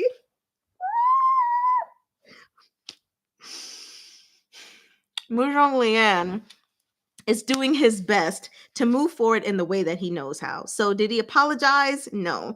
But did he give him their father's ribbon? Yes. And that is monumental. So anyway, they had their lighthearted moment. Yep, you totally did. But you are forgiven. It's because I miss him so much. I'm telling you, before he died, I never had this problem. Anyway, so yes, in this chapter, it was confirmed for sure that he is the elder brother. Um. Anyway, let's. Oh no, that was my note from when I was tripping. Okay. Anyway, then we move on to chapter 185. We are almost there, you guys. Battle begins. So the truth of the late emperor's crimes were spread throughout all of Chonghua. The court and the people, they know everything. And in the midst of that, also Su Yizhou, whose husband is still missing, has emerged. And she is the one who merged Gumong's two souls back together. And she's continuing, I'm guessing, to, heal people and whatnot. But Gumong and Morsi are talking for a second and wondering like who is going to be the new emperor. And Mu Zhonglian has already refused. I was trying to mentally make sure I didn't say Chuyi. Princess Mungta probably won't be able to get it, but Gumang was like, "We'll cross that bridge when we get there." You know, we'll just see then. So then Morsi declares his faith in Gumang, knowing that all of them will get to victory during this war, like they can still win. And Gumang mirrors his confidence, saying that, "Yeah, I believe it too." But then he goes to talk about Su Yuzhou, saying that something's off about her because whenever she hears about the Guoshi, who's supposed to be her former lover, she only reacted with like fear and revulsion rather than like bitterness, sorrow, or some kind of flicker of warmth. Just like really unnatural response given their supposed history. And so he begins to suspect that Li Tingtian misunderstood the Guoshi's motives behind that whole tragic situation. So then, anyway, we move forward. The Liao Kingdom is doing the Demon Blood Beast rebirth ceremony.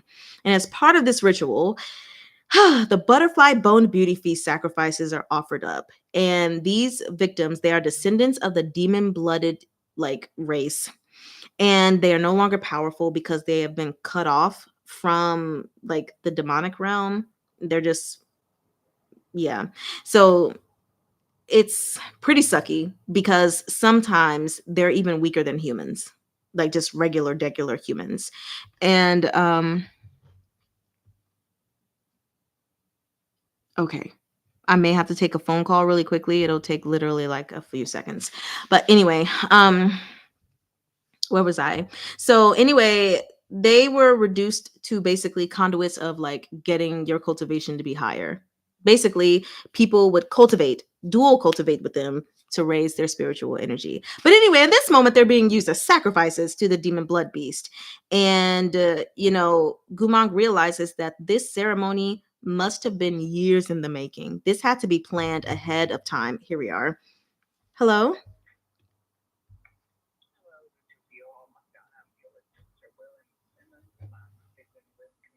This is she.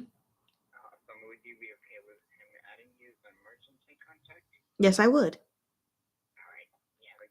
You as well. Thank you. Okay.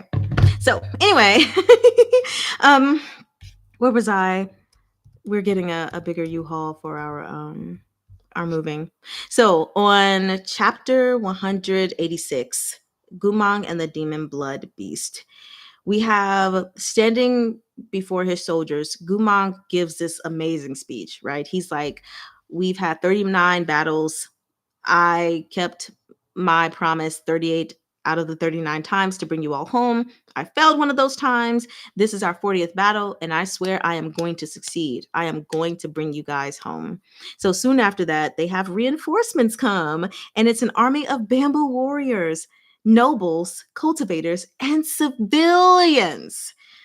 Yuan just rallied everybody, and everything. The bamboo warriors. And that was so cool. So it was so nice to see the entire kingdom, like all of Chonghua united to fight against the Liao kingdom. And I'd like to think that if we were in a position like that, if I truly loved my country like that, that I could do something like that. If like even I'm not gonna do that for America, I'm be honest. But it's really nice to read about it. Really, really nice to read about it. So, anyway, in that moment, Gumong realizes that he had been wrong all along.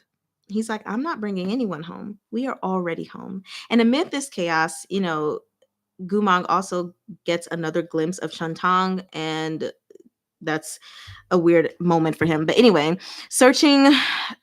Ouch, sorry. Okay. So Gumang had already been thinking heavily about what is the best strategy he can use to minimize casualties in this war. You said that part literally broke me. He is home. I can't. I hope it broke you in a good way because that was actually really, really nice. I was like, "Oh my gosh, yes, you are home." Yes. So, he comes to this resort of a creation that he made a long time ago, the heart resonance technique. Lovely. And so he had once invented this out of his dreamlike hope, his little fantasy that he would be able to do this with Morsi. Basically, the two people who shared boundless trust within love and loyalty to each other, they could merge minds and memories and hearts and view the like their past and everything with each other. And he just had that quiet wish that they would have a peaceful life, but at the same time knew it was one they would never have. And so he knew that, okay, it was not being used for love, but it was going to be used for farewell. And he was going to use it to link himself to the demon blood beast. And then he was flooded with the demon blood beast's memories. He saw Huapo An, who was the beast creator, had poured all his hatred into it, which kind of made me feel bad for the demon blood beast because he was created to be this evil monster. Like he could have been created and then been like a cute, cuddly little monster bear thingy, but no, instead he was filled with hate from the moment of his creation. Um, and so, he got to witness the truth of Chonghua's founding. Well, he didn't witness it, but witnessed Huapuan tell it to the demon blood beast. So two general brothers united the land, and by uniting, I mean they conquered a land and killed everyone well, maybe they didn't kill everyone, but they killed a lot of people that were already there. They became the rulers of that land. And then eventually the brothers were like, wait, am I going to rule or you going to rule? No, I'm going to rule. I'm going to rule. So they fought each other and the elder brother lost. So the younger brother, he slaughtered all the female kin and decreed all of the descendants left as slaves, which happened to be the line that Huapohan fell under. So he just felt like it was completely unfair. And then when we snap back to the present, we have Gumang ordering his troops to move to rescue the butterfly bone beauty feast captives. And against all odds, I mean, I would assume it's against all odds, but they succeeded. They succeeded until Fungbo emerges. But why is Fungbo emerging when Gumang can't use it?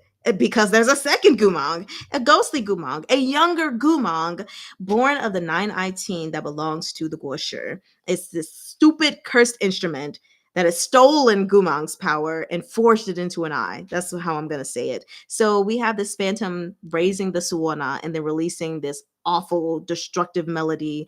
And, Gumang has shouted for everyone to put up a sound barrier. Some people were not fast enough. Those soldiers, they collapsed. Some of them lost consciousness as the music just like reverberated on the battlefield. And so, of course, the Liao Kingdom is retaliating and everything, and they're reclaiming these just freed victims and throwing them into the fire to be the sacrifices for the demon blood beast. And just as I would say despair sets in, if you ask me, there comes a beautiful sound of another instrument, a hutin belonging to Muzhong Chuyi, which brings us to the final three chapters that we just read yesterday. And a part of me is like, do we even need to go over these three chapters? Because we just read them. Let me read these comments. I still cried. There were many parts where others cried, but I didn't. But this was the part where I just couldn't. Oh, yes, absolutely. Cry wherever you need to. Yeah, I was just wondering if it was like happy tears or not. There's so much story to go, and now he knows what he wants. And there's so much that can still go wrong. There is. I'm hoping there's not much to go wrong because there were only just a handful of regular chapters left. And then after that, it was all extras. I would hope that the extras would be fluff and not tormenting us some more. That don't even make sense, meat bun. Um, I don't want to say certain things because I have seen comments about Volume 7, which concern me a little bit. So we'll just have to see. I don't know. Let's see. Hmm. Hmm. I didn't get to rewatch your stream, so I don't know these last three. Okay. We're going over it. We're going over it. I was just messing around. Um, so chapter 187. This is for you, NFS. I'm going to sleep now. Exam tomorrow. Oh, well, I wish you blessings. I wish you to get an A, or if that's not likely, then I wish you to get a B. Also, if that's not likely, then I wish you to get a C because that's still pretty decent. Like C and above, I think is acceptable. But overall, most of all, I wish you to do as great as you possibly can, whatever that may be. And if you have to guess on some things, I hope those guesses are correct. Okay. Good night. One on. So in chapter 178, we have the weapon of warrior soul mountain. Mu Zhonglian's Hu Qin is this body of instrument with dragon skin, really really cool, ringing out on the battlefield, and it is brother against brother, and Mu Zhonglian defeats his brother, which I'm sure he's pretty excited about because he's always had this struggle of, am I not better than Gumong?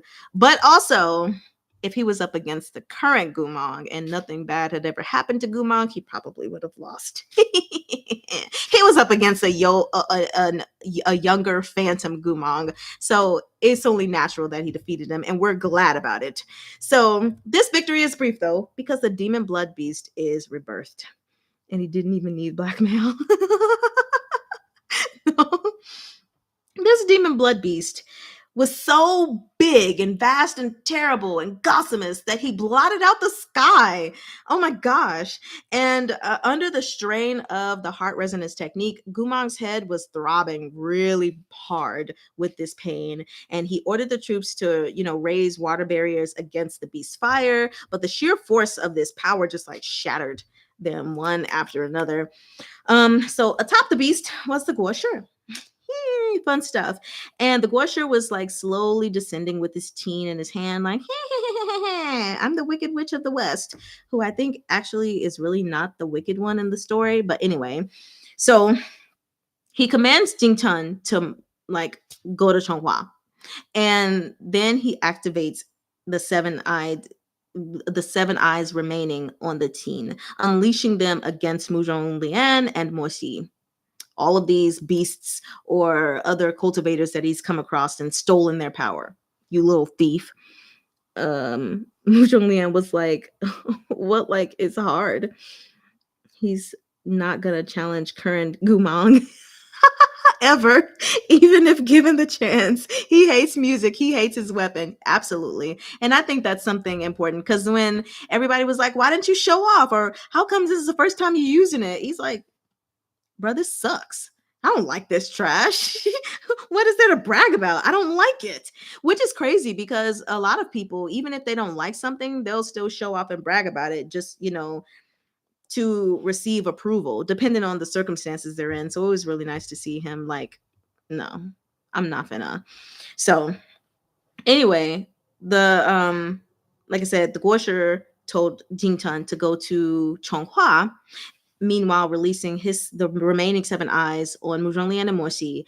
And Mu Zhonglian, he insulted the Guosher and basically was like, you're hiding behind your mask because you're too ugly. But he also says, like, you're getting other people to fight your battles instead of fighting it yourself. So I was like, if you don't like it, please give it to me. I love music and that weapon, right? Give it to me if you don't want it. Like, my God, I'll take your Houtine any day. So the Guosher is like, oh, don't worry. When I capture Chonghua, I will remove my mask myself, and you'll see exactly who I am, and it'll be fun. Hopefully, you can survive that long, sir. So the soldiers are like scrambling to set up barriers and stuff, but also trying to pursue the demon blood beast. And Gumong is like, pump your brakes. Do not go after her. And they're like, but he's going to Chonghua. And he's like, yes, but it won't destroy Chonghua because the demon blood beast had just been reborn. So he was weak and he needed to absorb the demonic tea, all of the demonic tea in the city. And until it had taken in all of the tea, it wouldn't strike. And as it did so, it would draw that corruption out of the people, cleansing them. So it was like its feeding would be Chonghua's healing. And Gumong was like, let him go ahead and do that for now. So seeing the opening, Gumang divides his troops. He tells Yuetunting to take half the defense forces to Warrior Soul Mountain, where there's this ancient statue array forming a barrier formation or whatever. And the legend says that in there lays a weapon of the long defeated Muzhong ancestor. It's a half holy, half demonic longbow that's sealed atop the peak. And this seal had been reinforced every 100 years through ritual and blood, and the bow itself could break its own bonds when awakened. To summon it, they would need the offering of 100, a blood offering of 100 palms. So Gumang lays out this plan. When the demon blood beast finishes absorbing the tea, strike it 7 feet below the heart directly. Okay, directly.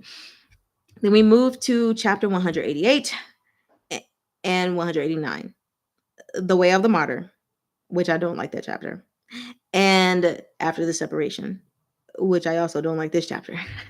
So it took the demon blood beast about an hour to absorb all of the demonic tea, and then it shot out into the sky impossibly fast. So Yuetunting was actually worried for a minute that he wouldn't be able to aim properly because it was moving too fast. But then Gumang mounted his golden winged snow Pegasus, which just sounds really beautiful. And I wish we had a picture, like some artwork of that inside of the book, but we don't. So anyway, but he takes his position, to carry out his plan known only to him.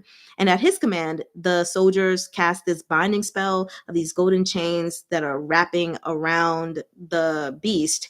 And then Gumang forms a sigil and merged his vision with the beast's eyes so he could see that everything was working out just fine, And in that moment, he smiled. He could see that all of the people that he had harmed before, he was now protecting them. And so that made him really happy.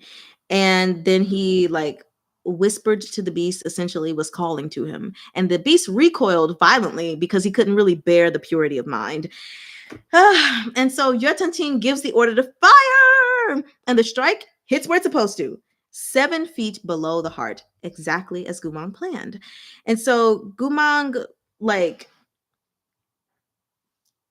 the agony, he could feel it, but not really. The agony that the beast was feeling, he knew it was the beast's agony. So that helped him to not really feel it, even though he should have, given their resonance, their heart resonance.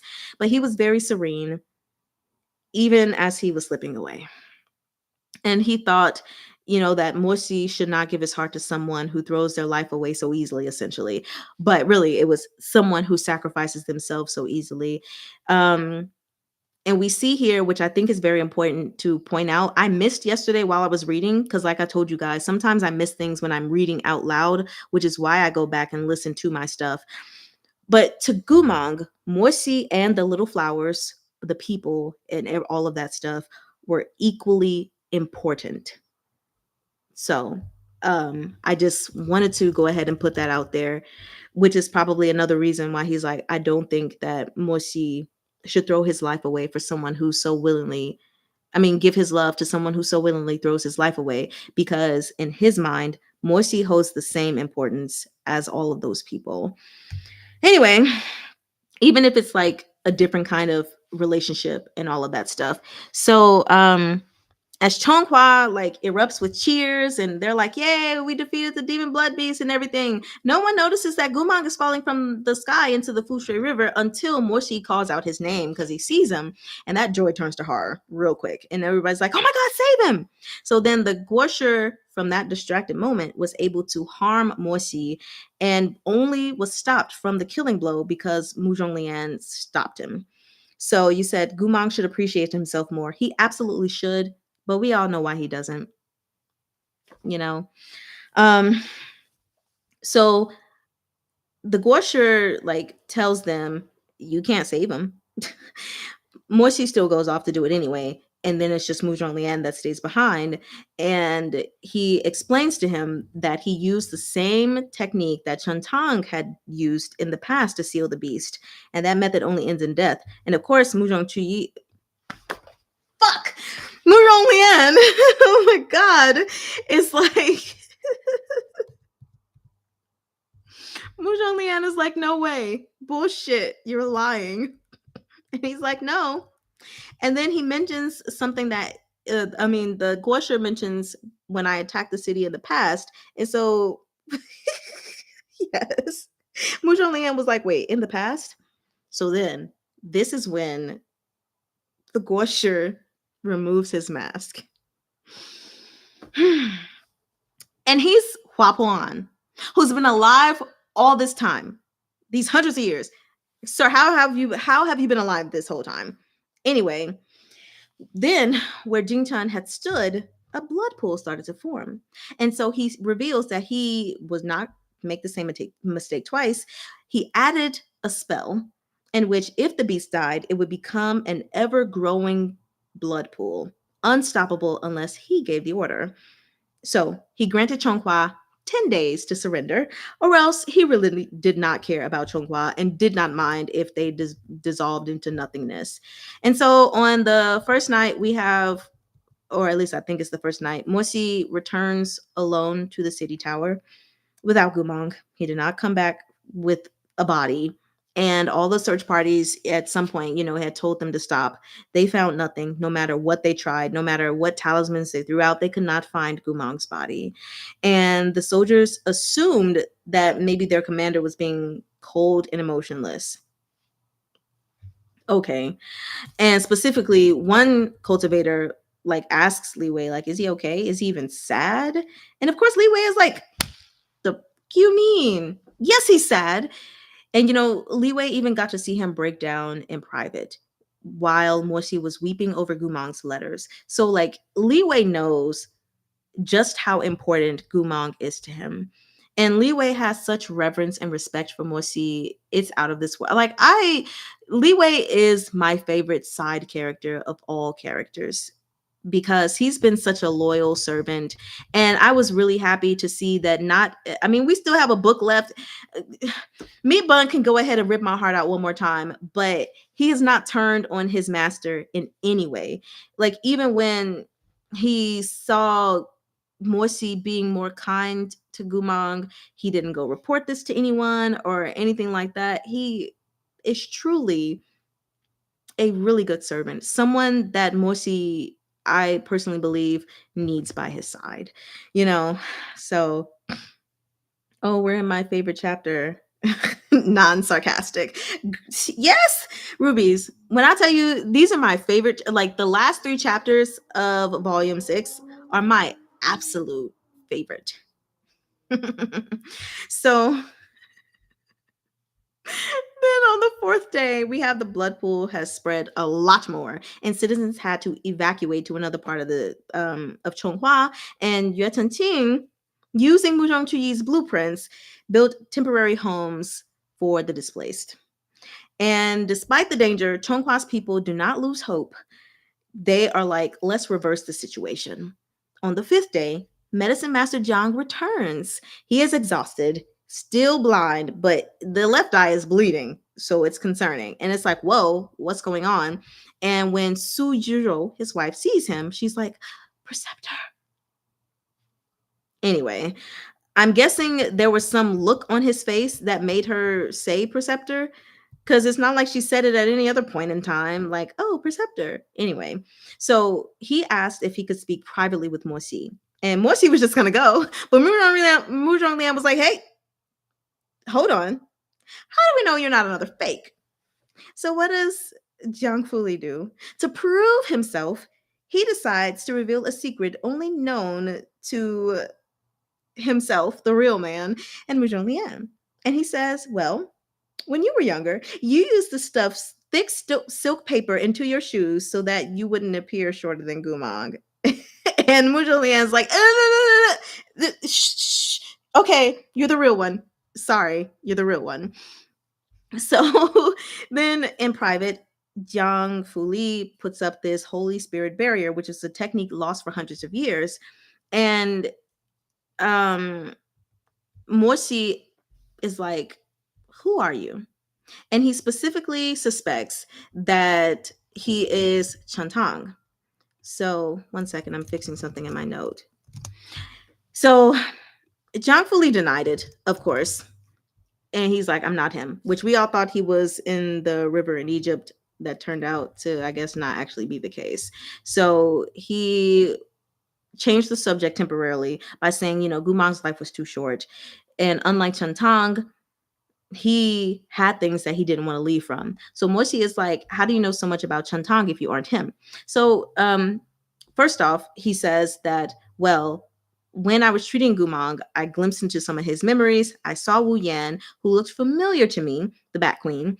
And he's like, "My own past is very fragmented. All I know is that my wife saved me and she told me that I was ill. And even trying to recall things from my past made me feel ill. And she gave me the name Jiang Fuli." So he had recently begun seeing like these faces over and over again and recurring visions. So it led him to seek out Wu Yan. And she confirmed he was not Chun Tong. So we were not in denial. We were not in that river. He's not. um, so he then talks about this Xuanwu Island, where another place he visited, where he found a living islet tied to the Flame Emperor's sacred tree. And there was this Haitong, I guess, the king of all trees. So centuries ago, the Chun clan, their ancestors sealed a fragment of, I guess, this piece of tree that had found its way into the human world because it was a weapon that was like too powerful to remain like known to people. Like they didn't want people to know about it. Otherwise, it could cause unrest. Over time, this would actually gain consciousness. And every generation, a descendant would have to like play the teen. I'm sorry, did I say every generation, but like every month, I think it was, they would have to live on the island, play a teen, and like teach it to keep calm. Um, they have to stay for 1 month. Uh,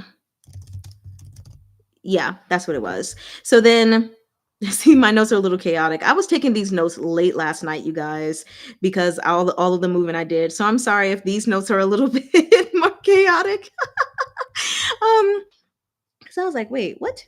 So anyway, though the Chun line had died long ago, the tree remained, and it was responsive to music, which is what Zhang Fu Li discovered when he played the same thing that Chun Tong had played, and it was responding like he liked it. So it was growing some kind of like consciousness or whatever. You still get Arha vibes from this tree, absolutely. So Jiang Fuli finally confesses that Huapuan tried to turn, well, it's not really a confession. I guess he says that Huapuan tried to turn him into Chantang, that, he possessed all of Chantang's memories and emotions, but he was only a cousin, not the man himself. And for whatever reason, Huapuan could not accept Chantang's death, and so basically made him into a puppet. So Sujiro had given him the name Jiang Fuli, Huapuan gave him the name Chantang. Um, Meanwhile, Jiang Fuli brings hope that I don't have.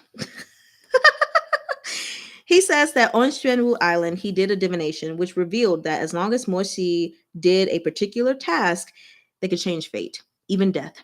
And so he placed this like dark obsidian crystal on the table, and it was the Chun clan's greatest treasure outside of this piece of Haitong wood.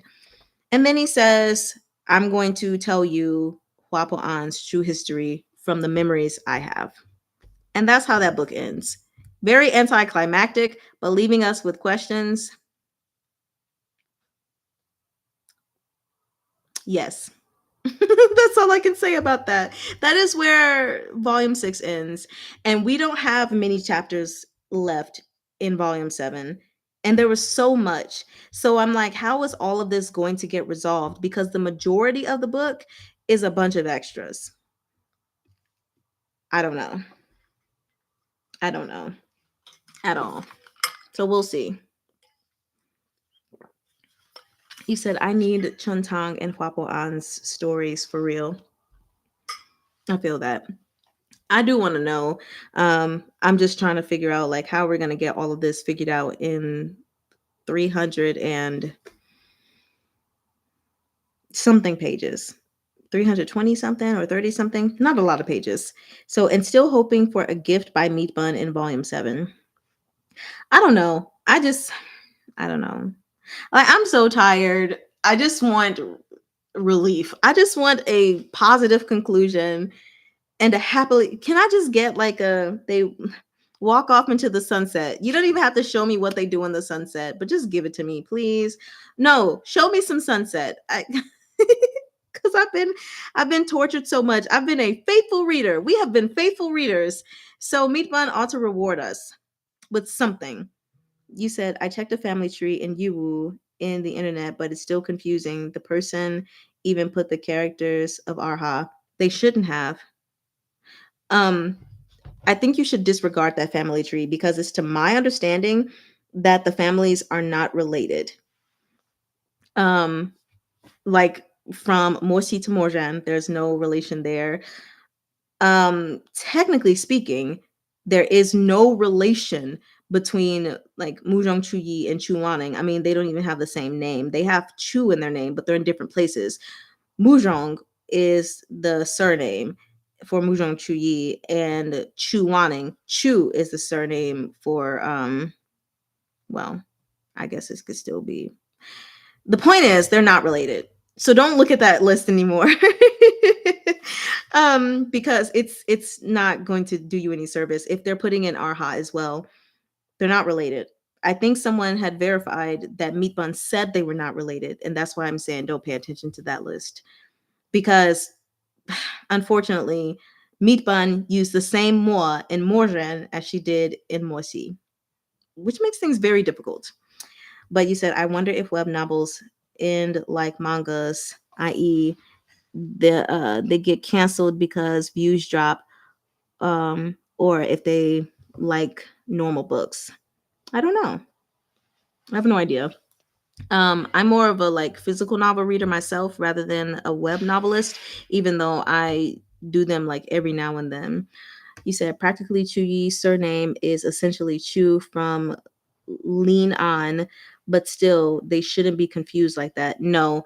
And um I think maybe she just likes the characters, maybe for some kind of like representation, but they're not related. And I feel like if they were, it should have been mentioned somewhere in either of the stories.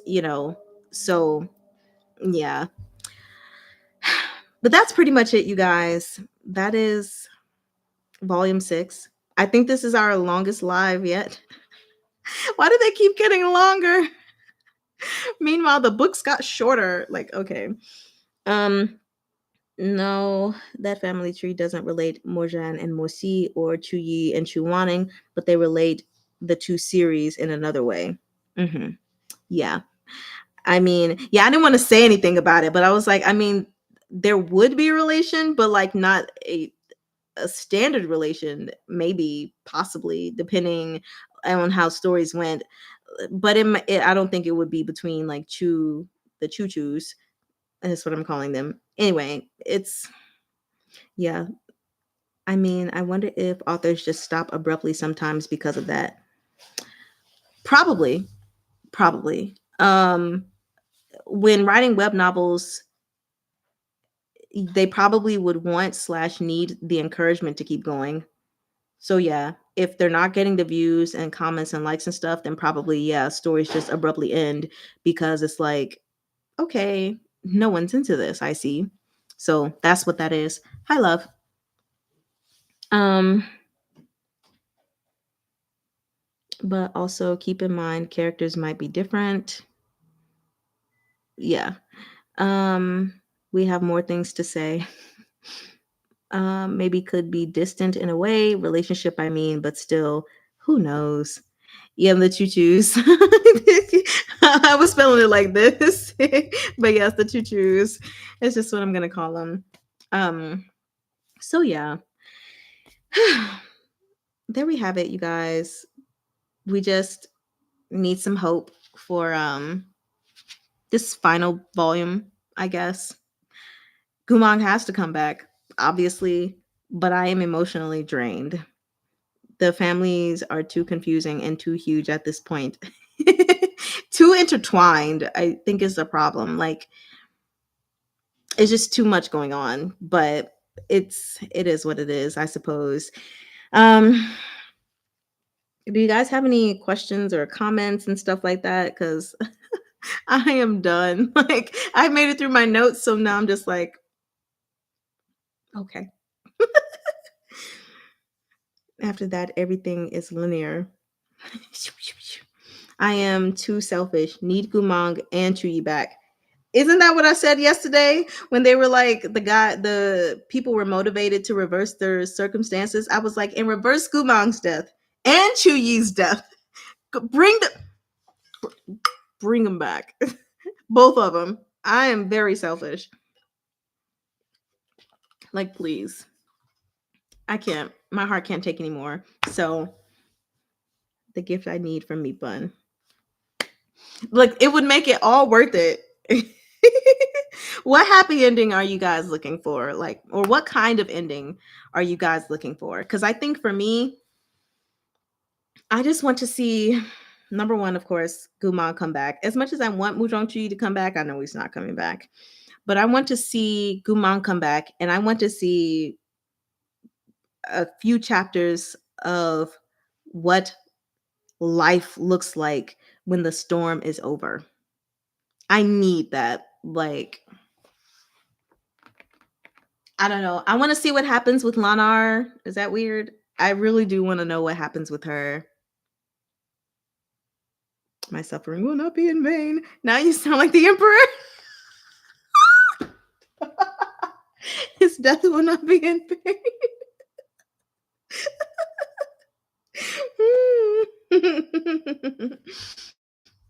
I am concerned. I am highly concerned.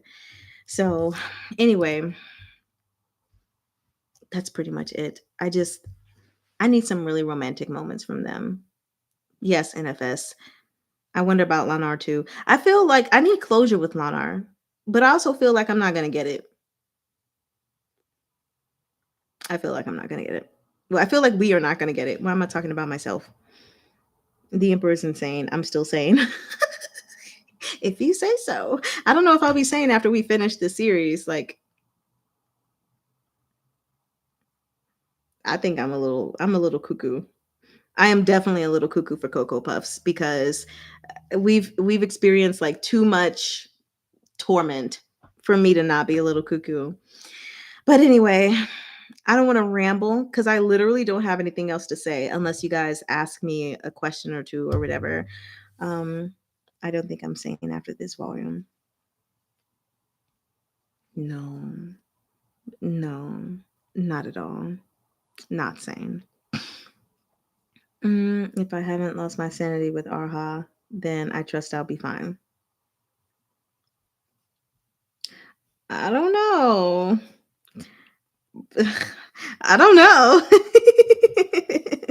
You said I've been on vacation, so I've had plenty of time to go insane over Danmei. You go insane. I'm like, how am I gonna start my week again tomorrow? Because this weekend has been crazy between moving and reading and all of the emotions I went through.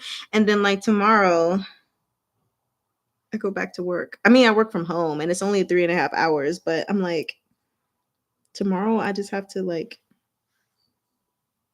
work again. What do I do? How do I return to work? I don't know. I almost lost it a couple times, truth be told.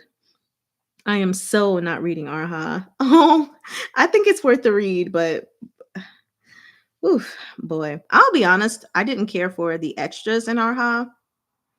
It was when I was reading fan translations, but still, I just didn't care. I found myself not really caring for a lot of extras. They always disappoint me in some way. But I think the only extras I have enjoyed from stories I've read, for sure, Thousand Autumns, The Disabled Tyrant's Beloved Pet Fish, Devil Venerable Also Wants to Know. I think Chapelongs were okay. I'm trying to think. Yeah. Yeah, that's pretty much it. All the extras from other novels, they just, I don't know. They're just not hitting. Oh yes, SBS. Well, so oh man, I have a weird relationship with volume 4 and the extras there. Like I like some of them, but not all of them. And then I think I would feel good after I read them, but like during the reading process, I was like, okay. Like I'm gonna be honest, I'm probably gonna make some people upset, but I didn't really care about the Moshang ship. So like reading their portion, I was just like, can I get past this already? Just just go back to Bing Chu. But that was a point in time in my life where I really didn't care about ships outside of the main couple. Just being completely honest, I was just like, I just want to focus on the main couple, which I guess really is how MXDX writes her stories. Like, it's like not really trying to input other couples like that. But yeah, I don't really care for extras. He said, I feel you. I nerd over stuff on my free time, and then I have to go to work and be normal. And talk to, yes. Oh, Modazu Shure's extras. Didn't care for those either, especially all of the incense burner stuff. In fact, I pretty much disliked those, um, especially the first one or the second one. The one where they were with their younger selves. I did not like that one at all. I hated it. You said, so far, do you think YuWu more sad or Arha? I'm definitely going to say YuWu. Like for me, I mean, there are 11 volumes of Arha, right? And I think the final one is probably just dedicated solely to extras. But when I read it, even though it was sad, I wasn't devastated until volume 7. Like the other stuff beforehand, I was like, "Oh, that's so sad." I don't know, maybe if I like read it out loud, I would feel different because reading out loud to you guys makes things hit harder because I'm pretending to be these characters while also reading the narration in between, which is not easy at all. Like it's one thing if I would be able to like stay in character and just read the quotes the whole time, but like going from reading something like just a regular narration and then reading someone's thoughts and reactions, sometimes it's not easy to switch between the two.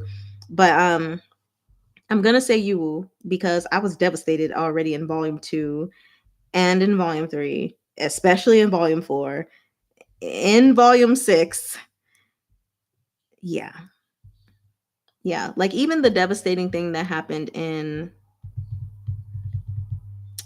volume 3 or volume 4. No, volume 3 of Arha. It was sad, but it didn't hit me so bad. But yeah, I'm going to stick with that answer.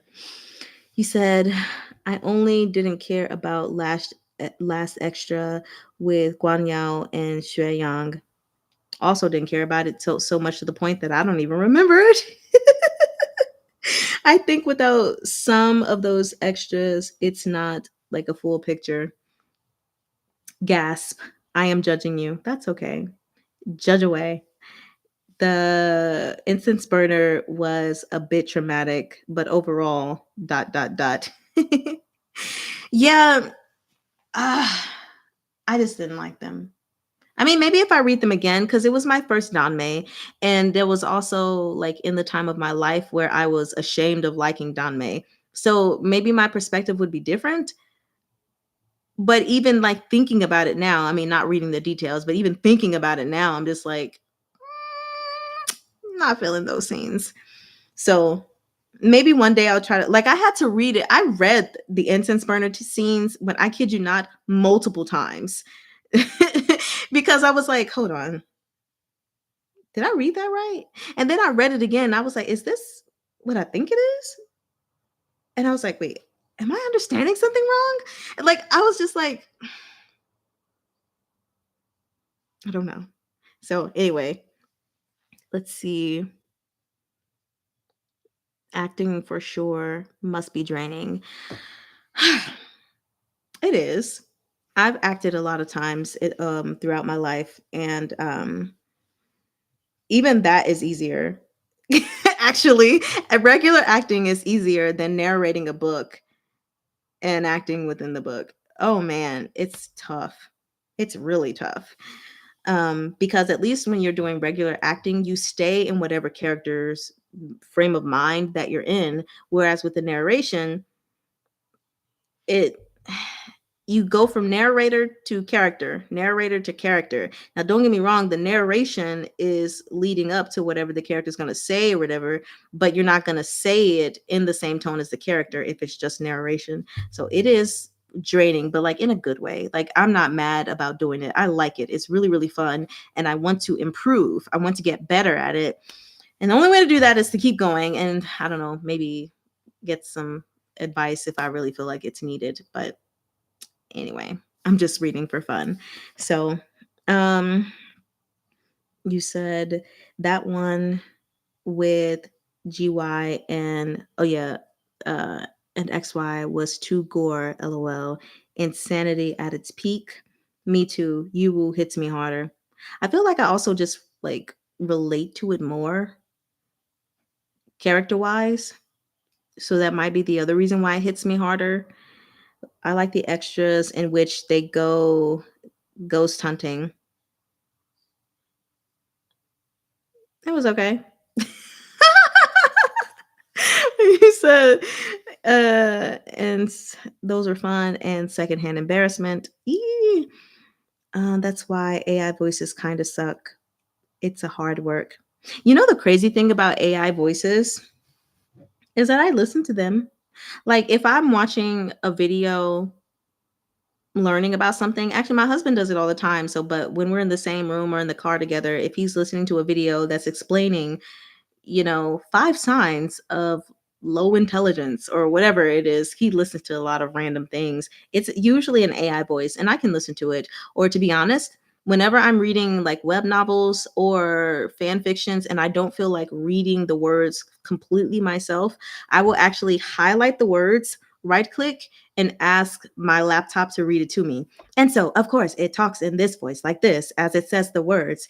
And oddly enough, I can get with it. Like, I've listened to so many fan fictions like that. It's crazy. No personality whatsoever. And of course, I was able to like edit the preferences. Like, as it comes upon new names that I already know, I type it in and give it the pronunciation so that it from now on will pronounce the name correctly. But I listen to AI voices and I listen to the robot voice on my laptop sometimes to read to me when my brain wants to keep consuming content, but I feel like if I just read it alone because of everything else I've done, I wouldn't necessarily absorb it to the full capacity. Like, even as I hear the robotic voice, I am still able to like imagine everything and even hear everything still in the voices that my brain thinks.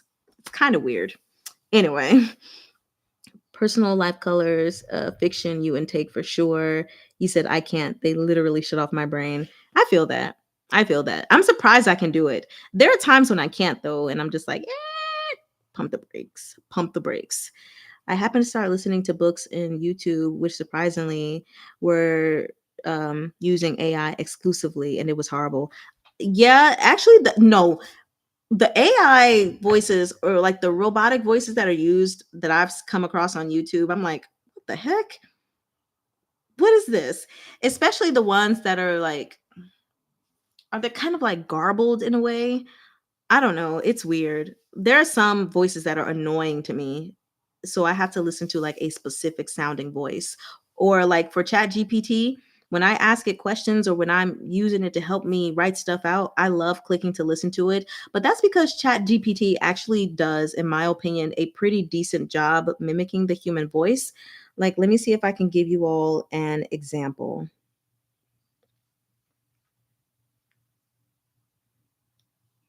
There are some voices that are annoying to me. I'm sorry, let me take that off.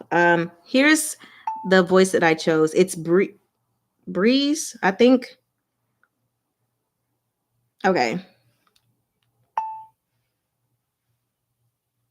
Self care is the foundation that allows me to maintain emotional balance and stay grounded while supporting others. I've learned that taking intentional time for rest, reflection, and creativity is not selfish, but necessary for sustained well being. Okay, we don't have to keep listening, but the reason I like it is because it does a good job with cadences and like knowing where to put emphasis. Not all the time, but like the way it just said, and creativity is not selfish, but necessary for sustained well being. Like it wasn't saying creativity is not selfish, but necessary for sustained well being. So it tries to read well like the inflections of human voice. And when I make my stories, there are even times like when there's an explanation point, it'll exclamation point, it'll like yell something out. It's pretty funny. I've heard it get mad. There are some times when it has a breath in it, which I also think is really cool. um I'm trying to think. There was this one time where I had like a character, I was like to scream out in pain, and it was like, ah. I was like, oh my god, okay, was not expecting that from you. You go, Breeze. So I do like Chat GPT's AI. Their voices are actually trying. So I absolutely hated that audiobook app. You now have voice shifter, which you can switch the reader to another. Like, why would I want to do that? I don't know. Something somewhere can tell, and I do not intake anything like automatically tune out. If the reader is insufferable, it rarely has nothing to do with their voice, but intonation and other stuff. Yeah. If there's just like no intonation in general, I can understand people like not getting into. Actually, I can understand even if there is intonation, people not getting into it. But for some reason, sometimes it works for me. It works. You said it's not weird. Since I am vision impaired, I have been using AI voices since my teenage years to read fanfics. My brain changes the voices and the tone. Ah, okay. I think I remember you telling me about you being vision impaired. So it's really cool. I guess I didn't think about how AI voices would be helpful to you in that scenario. Um, but that's really, really cool. That's really cool. Also, I'm glad to know it's not, you think it's not weird because I definitely was like, am I a little weird for listening to a voice talk to me like this?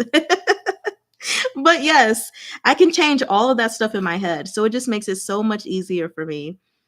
Um, you said your brain shuts down. We have a variety of neurospicy. Ah, ha, ha, ha. Yeah, we do. So, um, yeah, that's that. I don't even know how we got into that conversation. Okay, so something else, since we're speaking of neurospicy, which I'm not saying this is neuro at all, but we're at 3 hours and 51 minutes and 33 seconds, 34 seconds now. And it would feel really weird to end the live here. And so I'm like, can we talk until it's at 4 hours? We don't have to, but my brain is just like, huh? Like there are times when I was connected with my mother, we would work out together by walking. And there are some nights where we would walk and then we would see like, we're 10 steps away from our goal, but by the time we got back, we were 27 steps over. And it's like, well, 27 is a weird number to stop from 6,000 steps. So 6,027 steps. Let's get it to 6,050 steps. But then when we stopped, it'd be 6,051. So then we'd be like, okay, well, I guess we're going to 6,500. Like we just keep adding on because it was weird to end on weird numbers. And then it became a game and it was really funny. I enjoyed those moments. Um, Anyway, I don't think anything is weird. We all have different brains. Once I read an audiobook read by a human who has once you read, I read that in present tense. You read a book by a human who had less life than AI. It was Bridgerton. That's possibly why. Alrighty. That's interesting. That's also very sucky. You said, yeah, I used to listen to newspapers. It's definitely useful. Okay. Still prefer audiobooks if it's a person reading. Just making dinner, chatting about random stuff is cool with me. Yes. I work on quarters of hour, for example. I can't start anything at like 12:37. That's so weird. Yeah, like just let me start at 12:45 then. Like not even 12:40, at 12:45. I'm totally with you on that.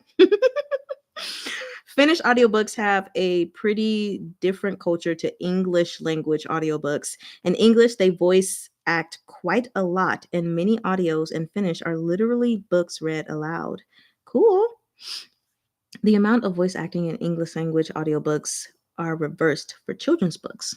Ah, I like reading children's books. I actually read with my nephew, and well, no, not my nephew. I've only done it a couple times with my godson and my niece, a lot. And it's fun to voice the little books and interact with them. But yeah. All right. Anyone else have anything else to say? Because I don't. I'm going to probably, well, we still got moving and stuff to do, which I'm just like, today I am over it. After all the moving I did yesterday, I don't want to move anything today. I don't want to.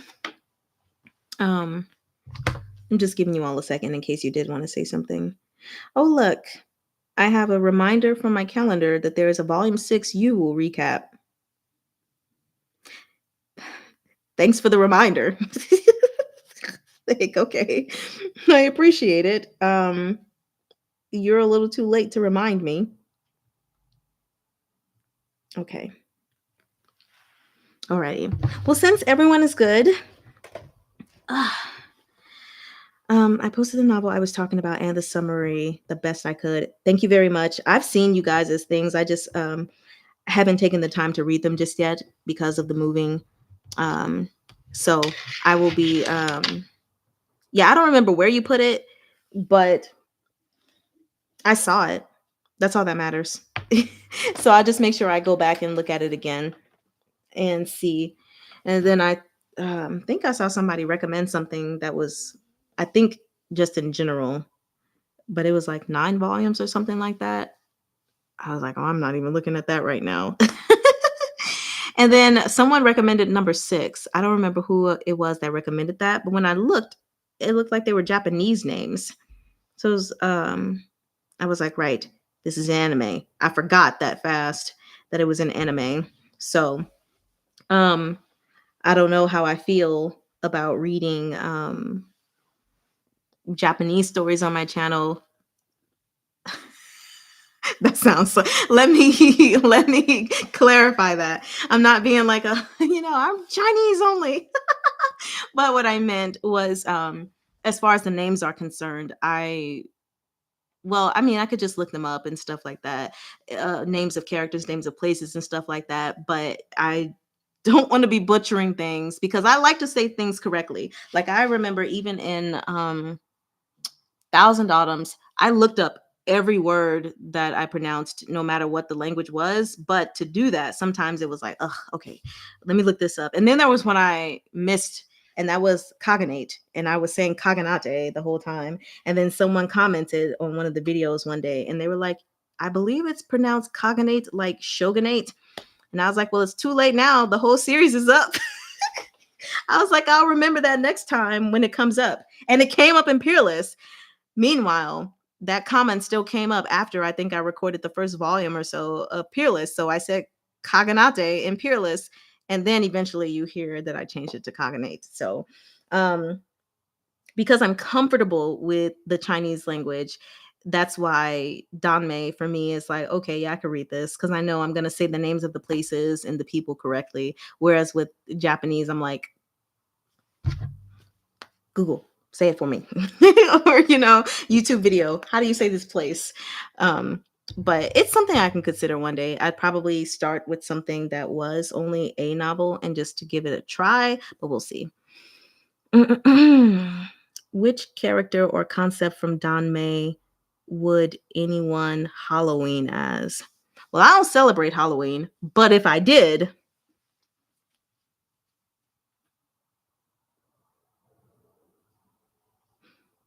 that's a great question.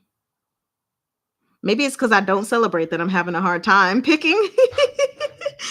um, I really like fans, so maybe I choose Shunqing too, just so I can and hide my face and think a lot of silly stuff in my head, but not actually say it out loud. Twin Tian, you'd cosplay as this? No, I'm kidding. Just kidding. It's a good BL. I believe it. Mari Chan, don't clip that. I'm not. Um, you said, ha ha ha, sorry it was me. Oh no, you don't need to apologize. Don't apologize at all. Like, I was grateful for it. I mean, because at one point I even thought about like reading Apothecary Diaries, the light novels, but then I was like, because I have them.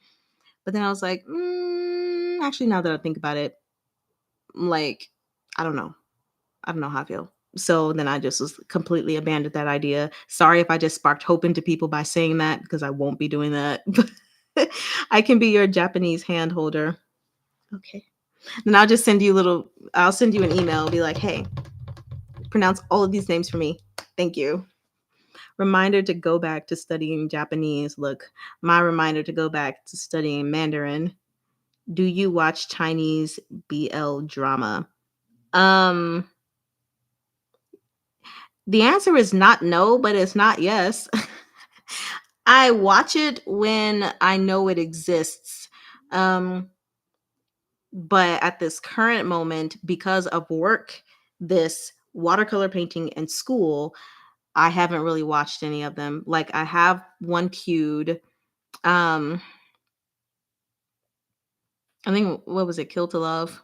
But I'm watching a Korean drama before that whenever I get to it. But yeah, I would like to watch more of them. I had actually watched like a Japanese BL or two, and then I watched like donghwas is actually what I did rather than just like BL dramas. So like I've seen The Emperor's Strategy.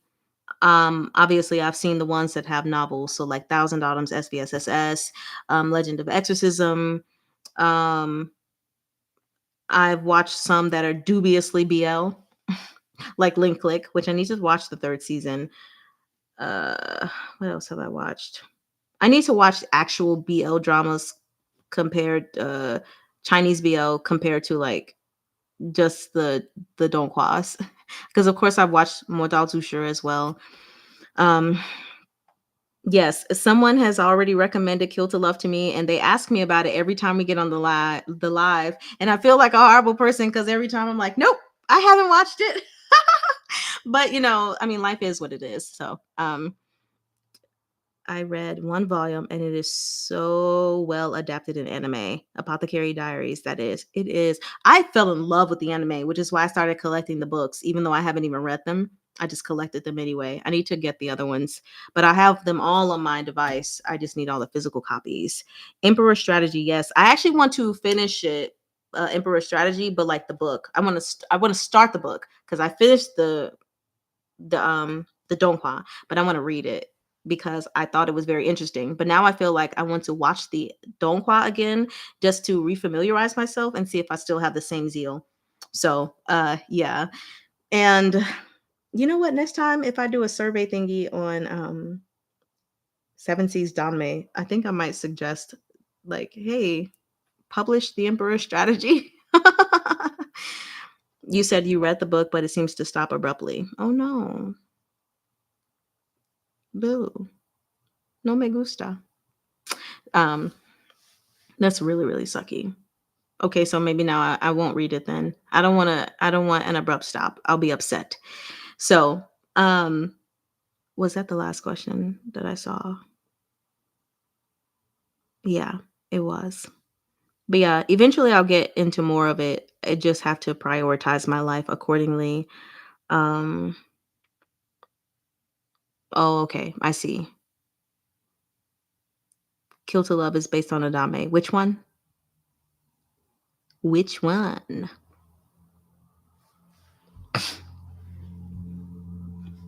I'm just waiting for that answer.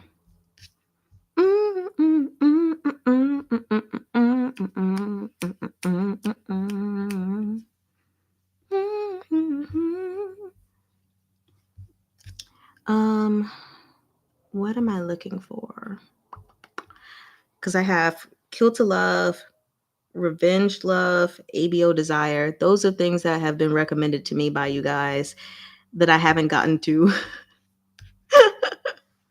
Oh my gosh. Yeah.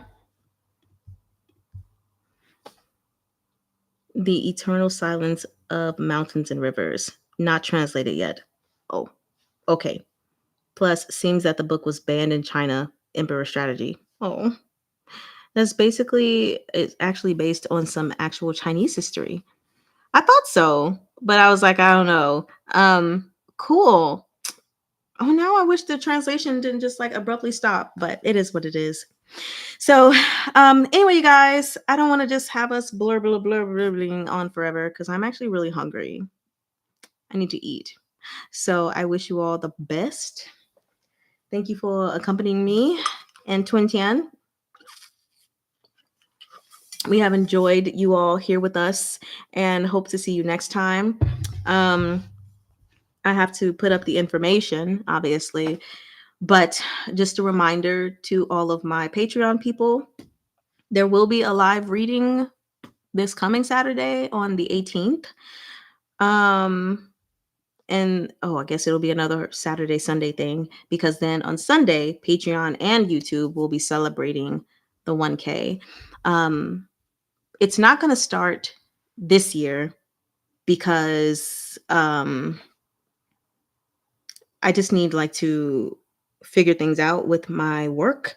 But I do want to go, I want to add another tier to my Patreon to have more lives accessible so that I could, I'm about to be done, so that I could read more live with you guys, but it would have to be during the week because obviously sometimes I already read on Saturdays or Sundays and stuff, and I don't want every time to be Saturday, Sunday, Saturday, Sunday. I want to have a time like during the week. So just like curious to everyone what you guys think, and y'all can put these in the comments later, but what a good day would be like Monday, Tuesday, Wednesday, Thursday, Friday as far as doing a live, and even for your time zone, like what time frame, because it's like one thing to do lives on the weekend with you guys, it's another thing to do them during the weekdays. They might not be as convenient, but I would love to hear your thoughts on that because I'm trying to do some things for next year and really just shift my life around based on what I feel is a priority, which honestly, this feels like a priority to me, but in reality, my priority is my actual job where I'm getting my main income from. So, anyway, that's just a thing. I hope you all enjoy the rest of your weekend. I guess I got to eat and then move. So, well, Niman, saranghe, te amo, ich liebe dich, j'adore, je t'aime. Uh, you know any other way to say I love you? You're like, no, I don't speak other languages. Smacking butt. That is not a way to say I love you. I meant verbally. I'll let you tell express to me that you love me in just a second. Bye, you guys.